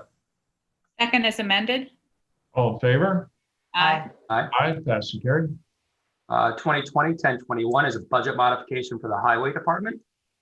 This is the Highway Superintendent is asked the Budget Office to direct the following funds to funds and modifications to the 2020 operating budget using current available funds for the purchase of a snowplow truck and a bucket truck. We're going to be taking from budget line subcontractors snow in the amount of $30,000, and then also from snow removal supplies in the amount of $20,000 to put into budget line for other equipment in the amount of $50,000. Second. All in favor? Aye. Aye. Aye. Passed and carried. Resolution 2020-1021 is to accept the proposal of LK McLean Associates for the design fees and engineering services. This will be for new ball fields that would be located at Stephen Hans Path, whereas the design service shall include permitting and coordination with town agencies and utility companies for site improvements. Also, LK McLean proposes the following scope of services associated costs to include the survey, permitting, utilities, design, engineering, estimating, and contract procurement activities. McLean has agreed to provide the services at a cost to the town not to exceed $76,500 set forth in their December 2019 proposal. Second. And this is going to be paid out of Fund Line HA 1620-52005-20060, which is Little League ball field relocation. Second. I'd like to make have discussion on this for a minute. Go ahead, Jeff. I'm assuming that this resolution does not eliminate the need or in any way compromise the need to have the ball field plan go to the planning board for review. This is actually, we're just accepting the services from McLean to actually start those design and start the planning phase of that. So what this actually does is just hires them. And then the plan that they come up will be subject to review as required. We agreed that we would have the planning board comment on any town project. Right. And I was trying to emphasize the need for not merely commenting, but a full-scale application and approval. But we can leave that with vote. Just wanted to make that clear. We have a second. I seconded. We had a second. All in favor? Aye. Aye. Passed and carried. Resolution 2020-1023 is a permissive referendum. Town of East Hampton to Morales, 646 Beau Oarsman Road, East Hampton. According to East Hampton Town Community Housing Opportunity Fund Implementation Plan, first adopted August 19, 2004, and revised January 20, 2005, a program was implemented whereby the Town of East Hampton purchases vacant lands with the intent of building homes for the town's affordable housing program. The town then sells the homes and improvements to qualified home buyers as determined by the East Hampton Office of Housing and Community Development, and the town retains 100% ownership of the underlying lands. The qualified home buyers will lease the underlying land from the town of East Hampton for the amount of the annual property taxes. Whereas this property was purchased by the town of East Hampton with the Community Opportunity Housing Fund in anticipation of increasing affordable housing in East Hampton, and whereas Luis Morales and Liana D. Morales were qualified buyers according to the Housing Department, and whereas they have agreed to purchase the said improvements on the subject premises from the town of East Hampton for the agreed upon price of approximately $393,000, and to lease the underlying land from the town of East Hampton for the amount equal to the annual property taxes. Now, therefore, be it resolved that the supervisor is hereby authorized and directed, subject to requirements of Article 7 of the Town Law of the State of New York, requiring a permissive referendum for a municipality to lease land, to execute the lease to underlying property to the above-mentioned premises, and resolved that the town budget officer is directed to pay all reasonable charges as may be necessary to effect the title transfer. Second. All in favor? Aye. Aye. Passed and carried. Resolution 2020-1024 is to accept a road widening easement for urban renewal parcel 20 in AM-1. This is since we have adopted a urban renewal plans covering lot layout and improvements. The plan calls for submission of easements by certain property owners to the town for the purpose of permitting the widening and other improvements to specific roads. And in accordance with the plans, the property owners have submitted the road widening easements as set forth. And the grantor is Gabriela De Silva. And the road is at Bayview Avenue Road in Amagansett. Second. All in favor? Aye. Aye. Aye. Passed and carried. Aye. Resolution 2020-1025 is to accept security for urban renewal road work. The applicant is Cruz Brothers Construction LLC, and the bond is for $9,300 for 679 Accabonac Road. Second. All in favor? Aye. Aye. Aye. Passed and carried. Resolution 2020-1026 is to adopt local law of enabling community choice aggregation. It's an energy program. We've had public hearings on June 4th, 2020 and September 17th, 2020. town then kept the record open for additional 1-week period after posting of the transcript, which was posted on October 2nd, 2020. The CCA program would allow for eligible consumers of energy, electric and natural gas to participate or opt to not participate in a program whereby the supply of such energy is subject to bid and options may be provided for choosing the source of the power from renewable sources such as wind and solar. And then it goes on to talk about the whole, and I guess I should point out that we had to do a new chapter, and the chapter is chapter 110 in order to have this piece of legislation. Second. And this is just the enabling legislation. And that's the enabling legislation. All in favor? Aye. Aye, passed and carried. And thank you, Sylvia, and the Energy Sustainability Committee for all your work moving this forward. Oh, you're welcome. Thanks for all your support. Resolution 2020-1027 is amending Chapter 117 to revise the music entertainment permit. Again, we had a public hearing in May 21, 2020. This has gone through many revisions and worked to revise this music permit.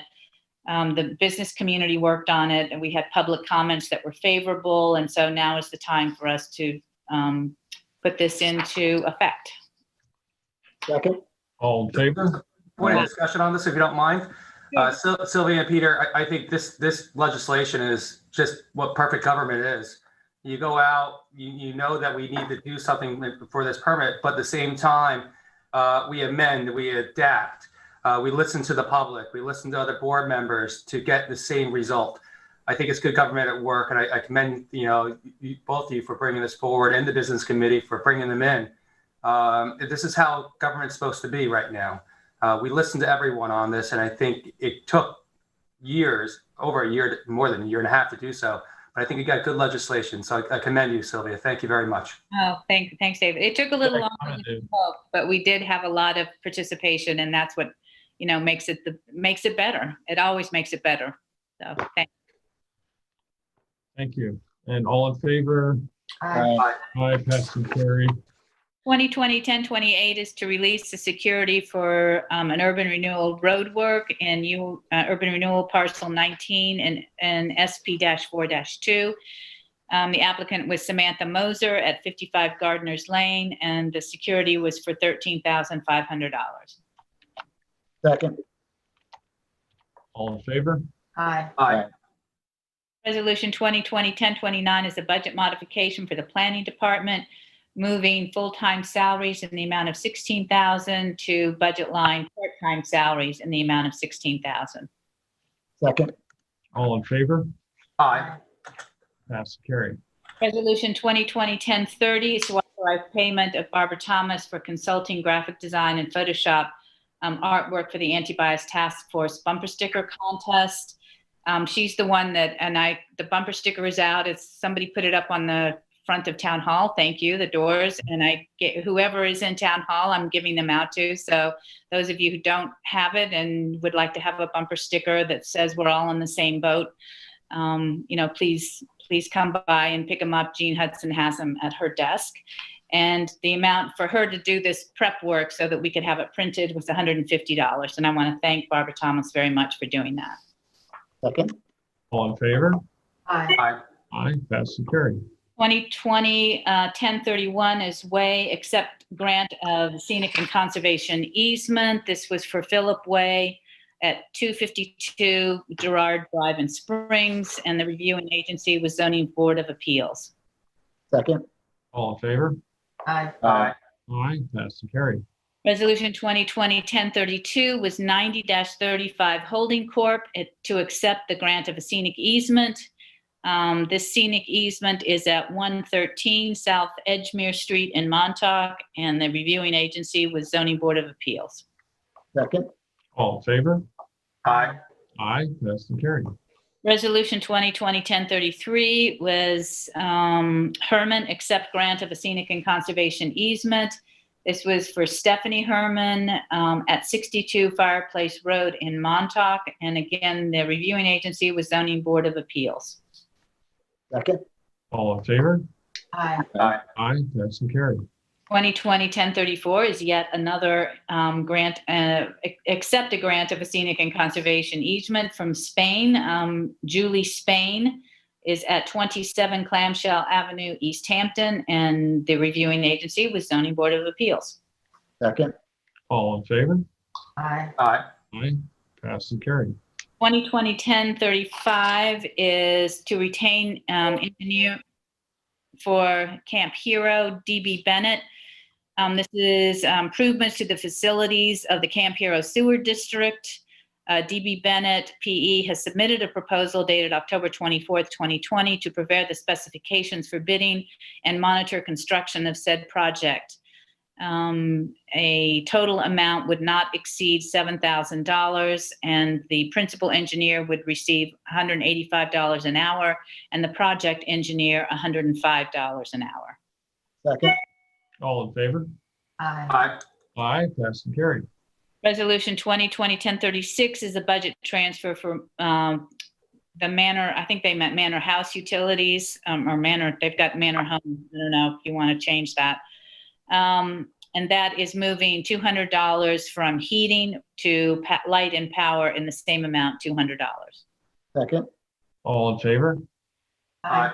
Aye, passed and carried. If we could just pause for a minute, I got a message that we have a caller on the line. Michael's the caller still there? Yes, and I can unmute the caller right now. Thank you. You're welcome. Hi, Peter. It's Lena Sabori. I'm the current chair of the Energy Sustainability. Hi, thanks. I was just listening to the extraordinary amount of work that you guys have accomplished, and Sylvia obviously and you all passed the enabling legislation for CCA, and I just want to say how astounding it is to pass legislation within any municipality on any level. And the fact that you have all put your backs into this is just so thrilling to me on some level. The fact that Gordy and Rocky and Lauren Steinberg put together a webinar, the fact that the Springs and Kathy, set up a second meeting to discuss this, the fact that so many people have put attention into this. And now what we have is enabling legislation which will allow us potentially to do such unbelievable good on the side of climate mitigation. So I'm just calling to say thank you. Well, Lena, I want to thank you because as the chairwoman of the East Hampton Energy Sustainability Committee, your committee, through the volunteer efforts of everyone who participates, has really been extremely helpful and supportive of the town in achieving the goals that we've all agreed are incredibly important in this time. So, kudos to all of you. I think it's really important that we have the broadest possible outreach and engagement of our citizens. Everything tends to work better when we get folks involved. So thanks for your involvement and that of the committee as well. And thank you, Lena. A big shout out to Linda James as well, who was the chair last May, a year ago May, when this first resolution went to the town from the committee. She really did an amazing job. Thank you so much, everybody. Thank you, Lena. Be well. Okay, that brings us, do we have any other callers? No, we do not have any more callers. Councilwoman Bragman, you have some resolutions to offer. Yes, I have 2020-1037. I want to read a little bit about this. This is a memorializing resolution, not an enactment to our local code, but it's in support of some state legislation proposed by Fred Thiel and Senator Jim Dahlgren, and it involves the power of the Public Service Commission to regulate and oversee utilities, including LIPA and PSEG. And typically, the Public Service Commission conducts regular and comprehensive management and administrative audits to make sure that the work done by the utilities is transparent, and also as a way to ensure that management is being well taken care of. And because of an anomaly in the law, the PSC, the Public Service Commission, doesn't currently have the power to order compliance with any of the results of its audits against LIPA and PSEG. And this proposal, which is sitting on the governor's desk for review, would extend the Public Service Commission's power to order compliance with these routine audits. And it's a big step forward, a first step forward, really, in increasing transparency and accountability for LIPA and PSEG on Long Island. And that anomaly you point to is the fact that Long Island Power Authority is just that, an authority. Previously, it was the Long Island Power, and post Shoreham and the financial issues there became an authority, but I see no reason why we shouldn't have the same kind of transparency and requirements of the authority that we would see with other private utilities. So we have a second on the Second. Memorializing Rezo, and all in favor? Aye. Aye. Passed and carried. I want to thank Fred Thiel for his efforts on our behalf, all of those within his district. And a congratulations. Resolution 2020. Yeah. Go ahead, Jeff. I'm sorry. Resolution 2020-1038 is a notice for bids for snow plowing at the East Hampton Airport. The bids are available November 5th, 2020, and the bid is due on November 19th, 2020. And the bid package can be obtained by calling or emailing Jeannie Carosa at Town Hall between 9 and 4, beginning November 5th. Second. All in favor? Aye. Aye, passed and carried. And resolution 2020-1039 is to accept a bid for the advertising concession services at the East Hampton Airport for Outfront Media LLC. They've been doing it for a number of years. Second. All in favor? Aye. Aye, passed and carried. 2020-1040 is to appoint seasonal snow removal drivers and laborers in the Highway Department 2020-2021 season. I have one name to add that was left off the list, and that was Joseph Negro, laborer. So I'll entertain a second as amended. Second is amended. And that is an hourly rate of $25. All in favor? Aye. Aye. Aye, passed and carried. 1041 is termination of seasonal and part-time employees. As we come to the end of the summer like no other, we've had, there's 3.5 pages of employees here that work for us seasonally, mostly lifeguards, but there also are some Parks Department staff, I believe, in here as well, recreational aides. I just want to thank everyone who was involved for really making this the best summer I think we could have expected under what were incredibly challenging circumstances. And I want to thank all those guards and other staff members for helping keep us all safe, whether it was safe from dangers in the water or safe from dangers of COVID. So I'll entertain a second. Second. All in favor? Aye. Aye. Aye, passed and carried. Resolution 1042 is the payout for the resignation of Charlene Cagle. And this would be, page 27. I think I print the bottom part of the page here. Goes to a second. I flipped the wrong page. Here we go. Sorry about that.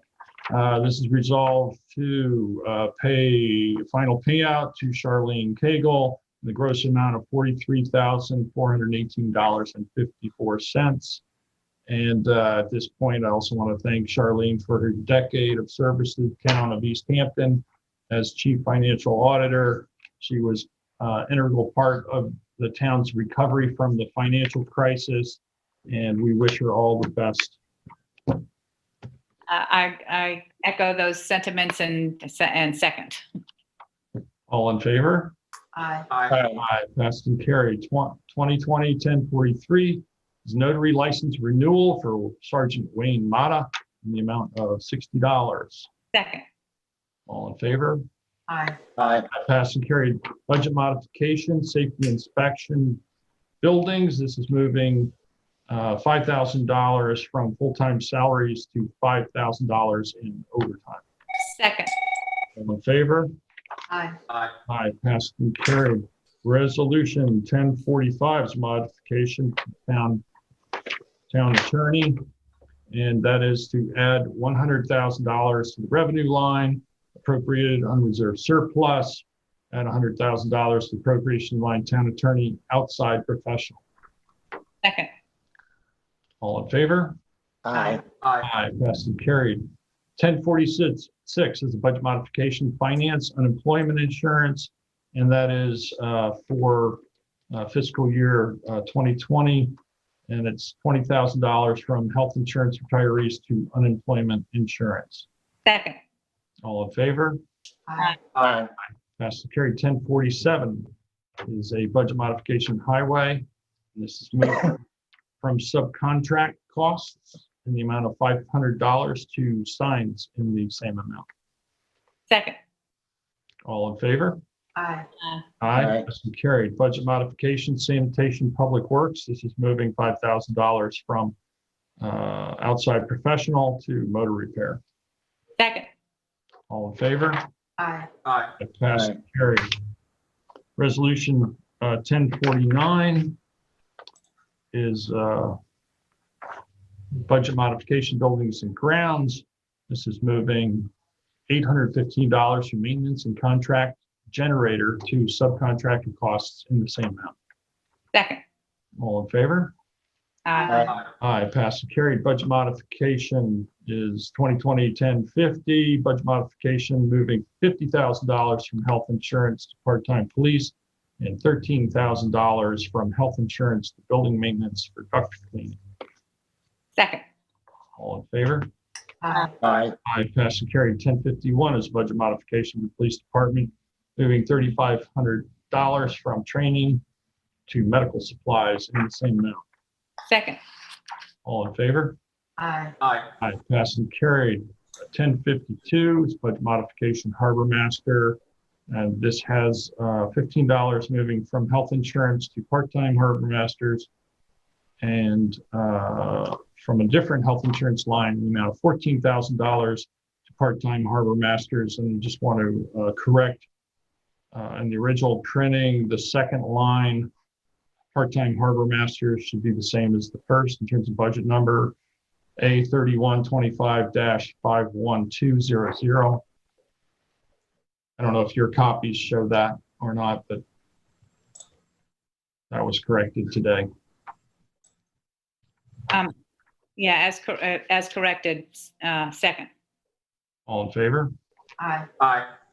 So carried. 1053 is a budget line, transfers from uniforms to office equipment in the amount of $1,000, and travel, conference and dues to office equipment in the amount of $1,950. Second. All in favor? Aye. Passed and carried. 1054 is the amended budget for the joint fuel facility, and that is increasing the services other government Village of East Hampton in the amount of $4,500, and miscellaneous revenues in the amount of $15,500 to fuel purchases in the amount of $20,000. Second. All in favor? Aye. Aye. Passed carried. 1055 is a pay NYMER deductible for Boxer. Michael A. Boxer, MD, filed a claim for personal damages, and this is to cover the NYMER deductible in the amount of $1,500. Second. All in favor? Aye. Carried. 1056 is to extend the agreement RFP EH 2019-104, professional auditing and accounting services, town of East Hampton, Naraki Smith LLP. And this resolved that Naraki Smith LLP are hereby retained to provide professional auditing and accounting services for town of East Hampton at a cost not to exceed $90,000. Second. All in favor? Aye. Passed and carried. 1057, retain LK McLean Associates, increase engineering services, highway salt barn design. And whereas letter dated October 27, 2020, the consulting engineers advised town that additional $7,400 will be required to pursue the grant of the needed variance. Therefore, hereby pay the additional sum in the amount of $7,400 for a total cost not to exceed $37,100. Second. All in favor? Aye. Aye. Aye, passed and carried. 1058 is retained engineering services, LK McLean Associates PC, professional engineering and survey services for police headquarters, OSHA compliant upper roof access. And the cost of that is $5,500. Second. All in favor? Aye. Aye.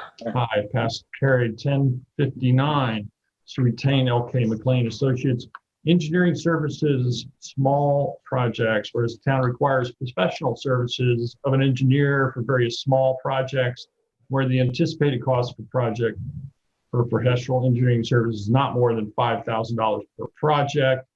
Resolved, LK McLean Associates hereby retained to provide engineering services as set forth in their proposal dated October 30th, 2020, and small projects not to exceed $5,000.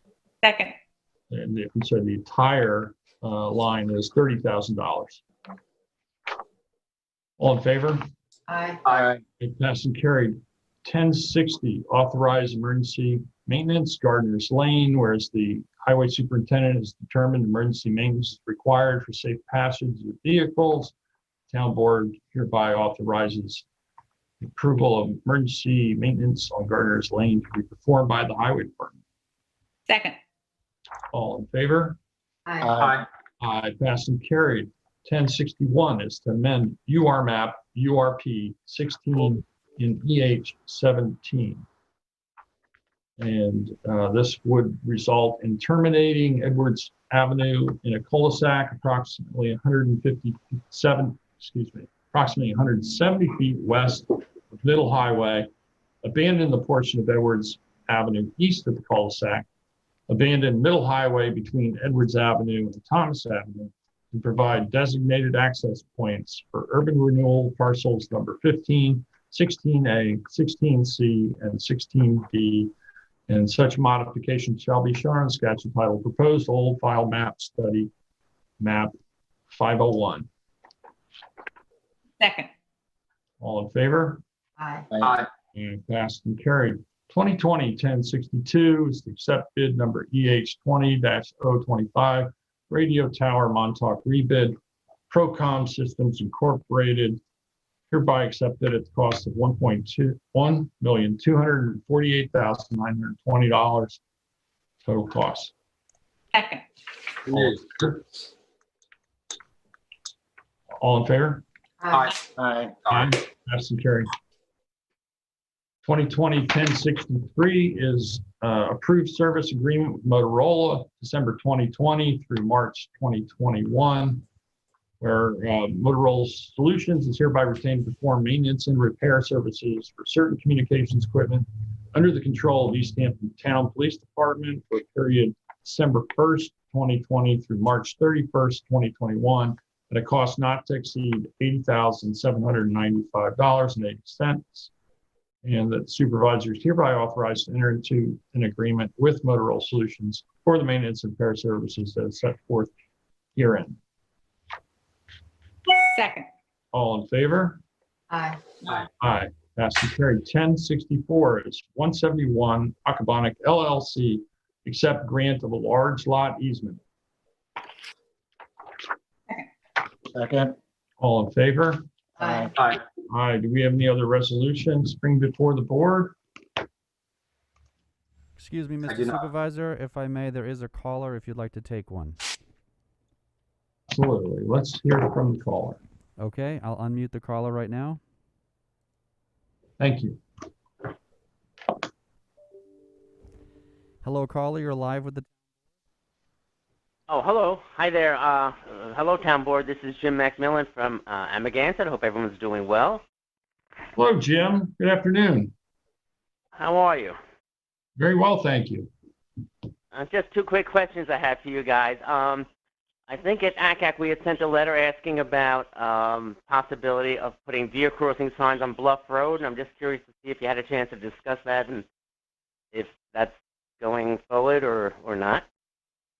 The board was favorable of that, Jim, and I'm in discussions with Steve Lynch to get them erected. Oh, fantastic. Wonderful. And then the other question I had is, I know we, this was going back and forth, and I can't remember what the outcome was, but we had asked for a possible funding for the post office to be, for the group mailing to all the post office box holders for mail delivery in Amagansett, and I'm curious if the town board was voted, discussed that and took a vote on that also. Yeah, I remember asking if you had mentioned you had correspondence from the postmaster about the issue and what the process was to be, and I believe that correspondence reflected the position that the Postal Service really wasn't expanding any of the delivery in the area. Well, that's not really the way. That's not from the conversations I had with them. Right now, they're obviously, we know what's happening with the Postal Service being slowed down for the election, but apparently they were considerate if we would just follow the protocol, and that was one of the steps. So did everyone vote on that and just decide against it or for it, or is it still up in the air? I'm just curious. Yeah, again, I think the response that we saw was not very encouraging. In fact, as you might know, we've lost the Methodist Lane drop box, and we're only just able to have that reinstalled.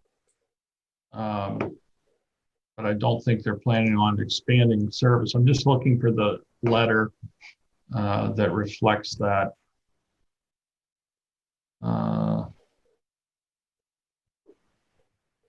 Don't seem to be able to put my fingers on it right away, but I'm happy to highlight it and send it back to you.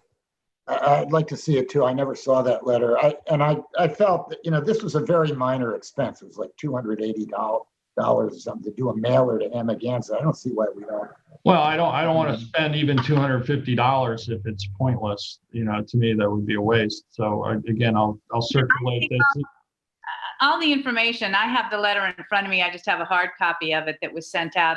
I'm sorry, I can't help you, Peter. I don't know what the date was to look it up, but there's a lot of nuance in here that if they decide to do, one, they're not going to be able to go right to everybody's home address. It says the Postal Service considers the centralized or cluster style mailboxes that combine multiple deliveries into one step. So now people are going to have all these mailboxes in one area. They're not going to go to each individual home.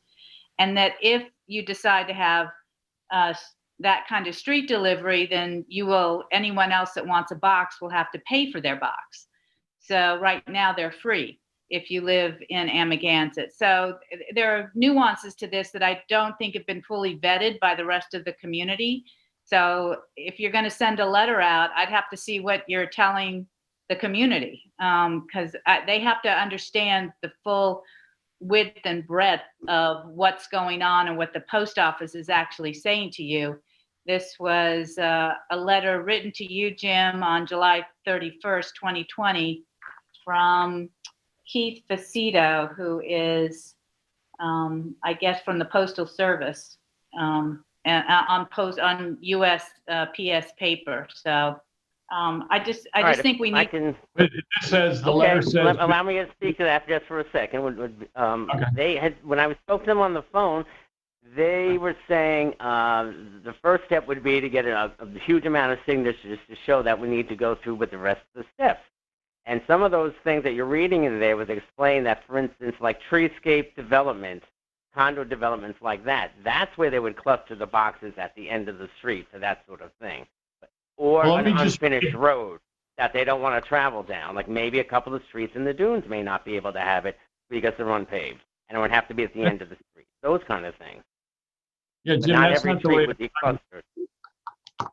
Not the way I read the letter. It's from Vito, and he says, with the exception of locations where there are new housing or business developments, the Postal Service is not, in general, accommodating requests for additional delivery services. So that's in the very first paragraph.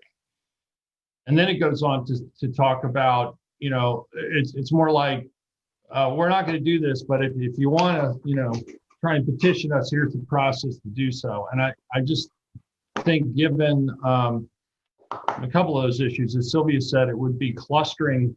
If you were going to bring a roadway into delivery, they're not going to let you put boxes in front of your house and deliver to the boxes at your house.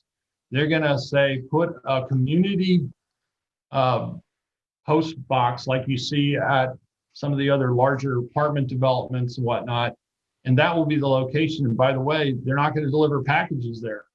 So you're still going to have to go to the post office. So I really honestly don't think, unless the Postal Service has changed their policy, and we know they're, maybe that'll change in the next year or so. I don't really know, but right now it doesn't look like they're really interested in expanding any service. If anything, they've been going just the opposite route.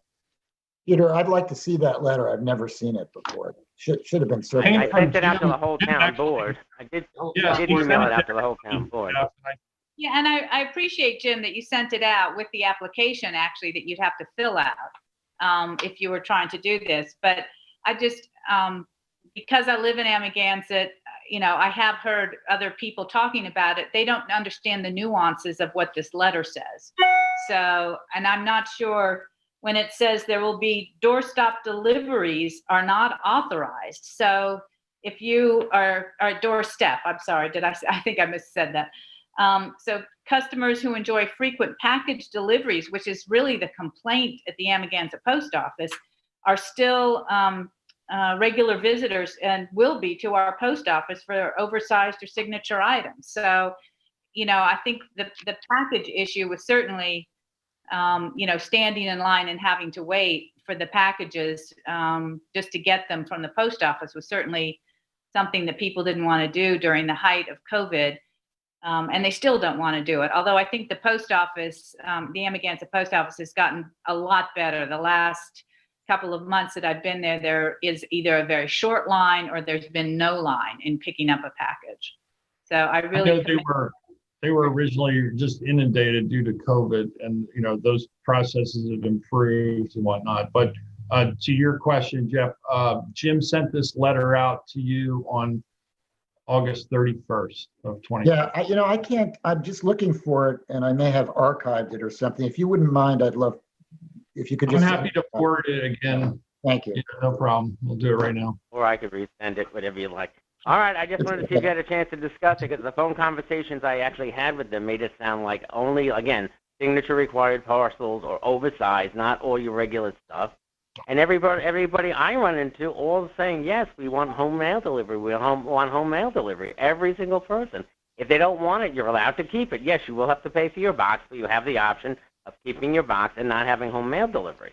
So I thought it would be worth just, for whatever it is, $300 or something, for us to get the whole community involved and see what they think.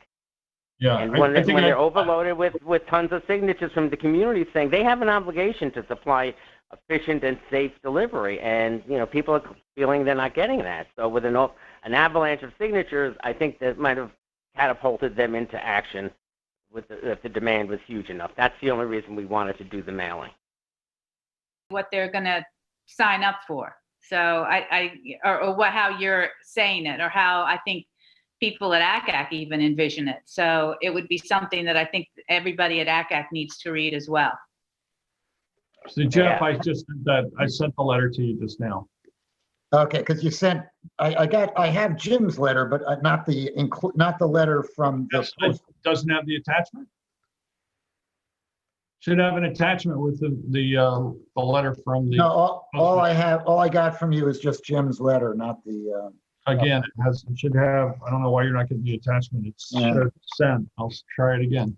Yeah, sorry. Sometimes they don't go. But anyway, all right. I just wanted to see if you guys had a chance to think about it and discuss it and all that. Yeah, yes, sir. If the community is really, everyone keeps asking me every day, are we doing that mailing? Are we doing that mailing? And I didn't know what to say. I don't know. All right. Well, thanks for calling. Okay, I'll let you go. It's been a long day. Take care. Yeah, Thank you. Take care. Be well. Okay. Bye-bye. Bye. Okay. At this point, we don't have any other callers on the line. No, we do not. I will entertain. Peter, can I just make an announcement since Sure, Catherine. ahead. I just wanted to let folks know that we're having another drug take back day. The one we did on October 24th was such a success, where we typically get about 40 pounds of unused and expired medications. We got close to 120 pounds of back in 2 weeks ago. So we're doing another drug take back day, and it's this Saturday, November 7th from 10 to 2 p.m.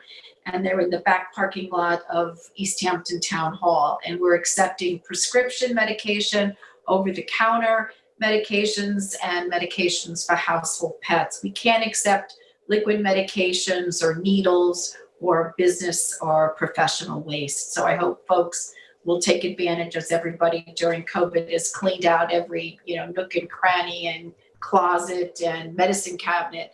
Please consider coming by Town Hall this Saturday, November 7th from 10 to 2 to drop off your unused and expired medications. Since we're doing announcements. Yeah, but please don't flush them down the toilet either. Right. This is why we do these take back days, is so that we don't poison we don't poison your own wells if you have a well nearby. So please, get rid of them this way. It's the most effective and won't harm our environment. I just want to give a brief update on some of the governor's COVID orders. There's a new requirement for out-of-state travelers. Instead of listing the various states that have hotspots, because of the fact that every state now has a hotspot, any travel for more than 24 hours outside of New York or the contiguous states of New York will require that individual quarantine for 14 days upon return. There is a method to avoid the full 14 days quarantine. That would be quarantining for 3 days, and on the 4th day, taking a COVID test, which would have to be positive negative. Once the test comes back negative, that you could come out of quarantine. So I just want to make people aware of that. Also, the governor did extend the open meetings law suspension through December 3rd. So we will be able to continue with the style of meetings that we are currently having. There is an uptick in Suffolk County. We were staying below 1% positive. Now it's averaging, moving towards 2%, 1.5%, 1.7%, 1.9%. The average is creeping up. There have been additional cases in the high school. I think there's now 15 students that tested positive. There's another 15 quarantining, awaiting test results. None of the spread in the schools has been linked to contacts within the school. These are happening at private social events where the kids are gathering. It's really important for parents to instill upon their children, the importance of wearing masks, social distancing, and proper hygiene. We just need to really stay on top of this, everybody. I know everybody's getting fatigued with all of this, but it really is going to save lives and keep people healthy and safe. So I implore you to please follow the best practices. If there's nothing else, I will take the motion to go into executive session. I make a motion to go into exec session for personnel, leases, contracts, CPF, I think we're doing, and litigation. It's a really big agenda. I hope to get through it quickly. Do we have a second? Second. And I'll send out the invitation immediately. If that's okay with everybody, we'll just go right into exec. Okay. It's already 4:20, so. Yep. Thank you. All right. Motion to close and go into exec. Second, all in favor? Aye. Aye. Passed and carried. Be safe and stay well, everyone.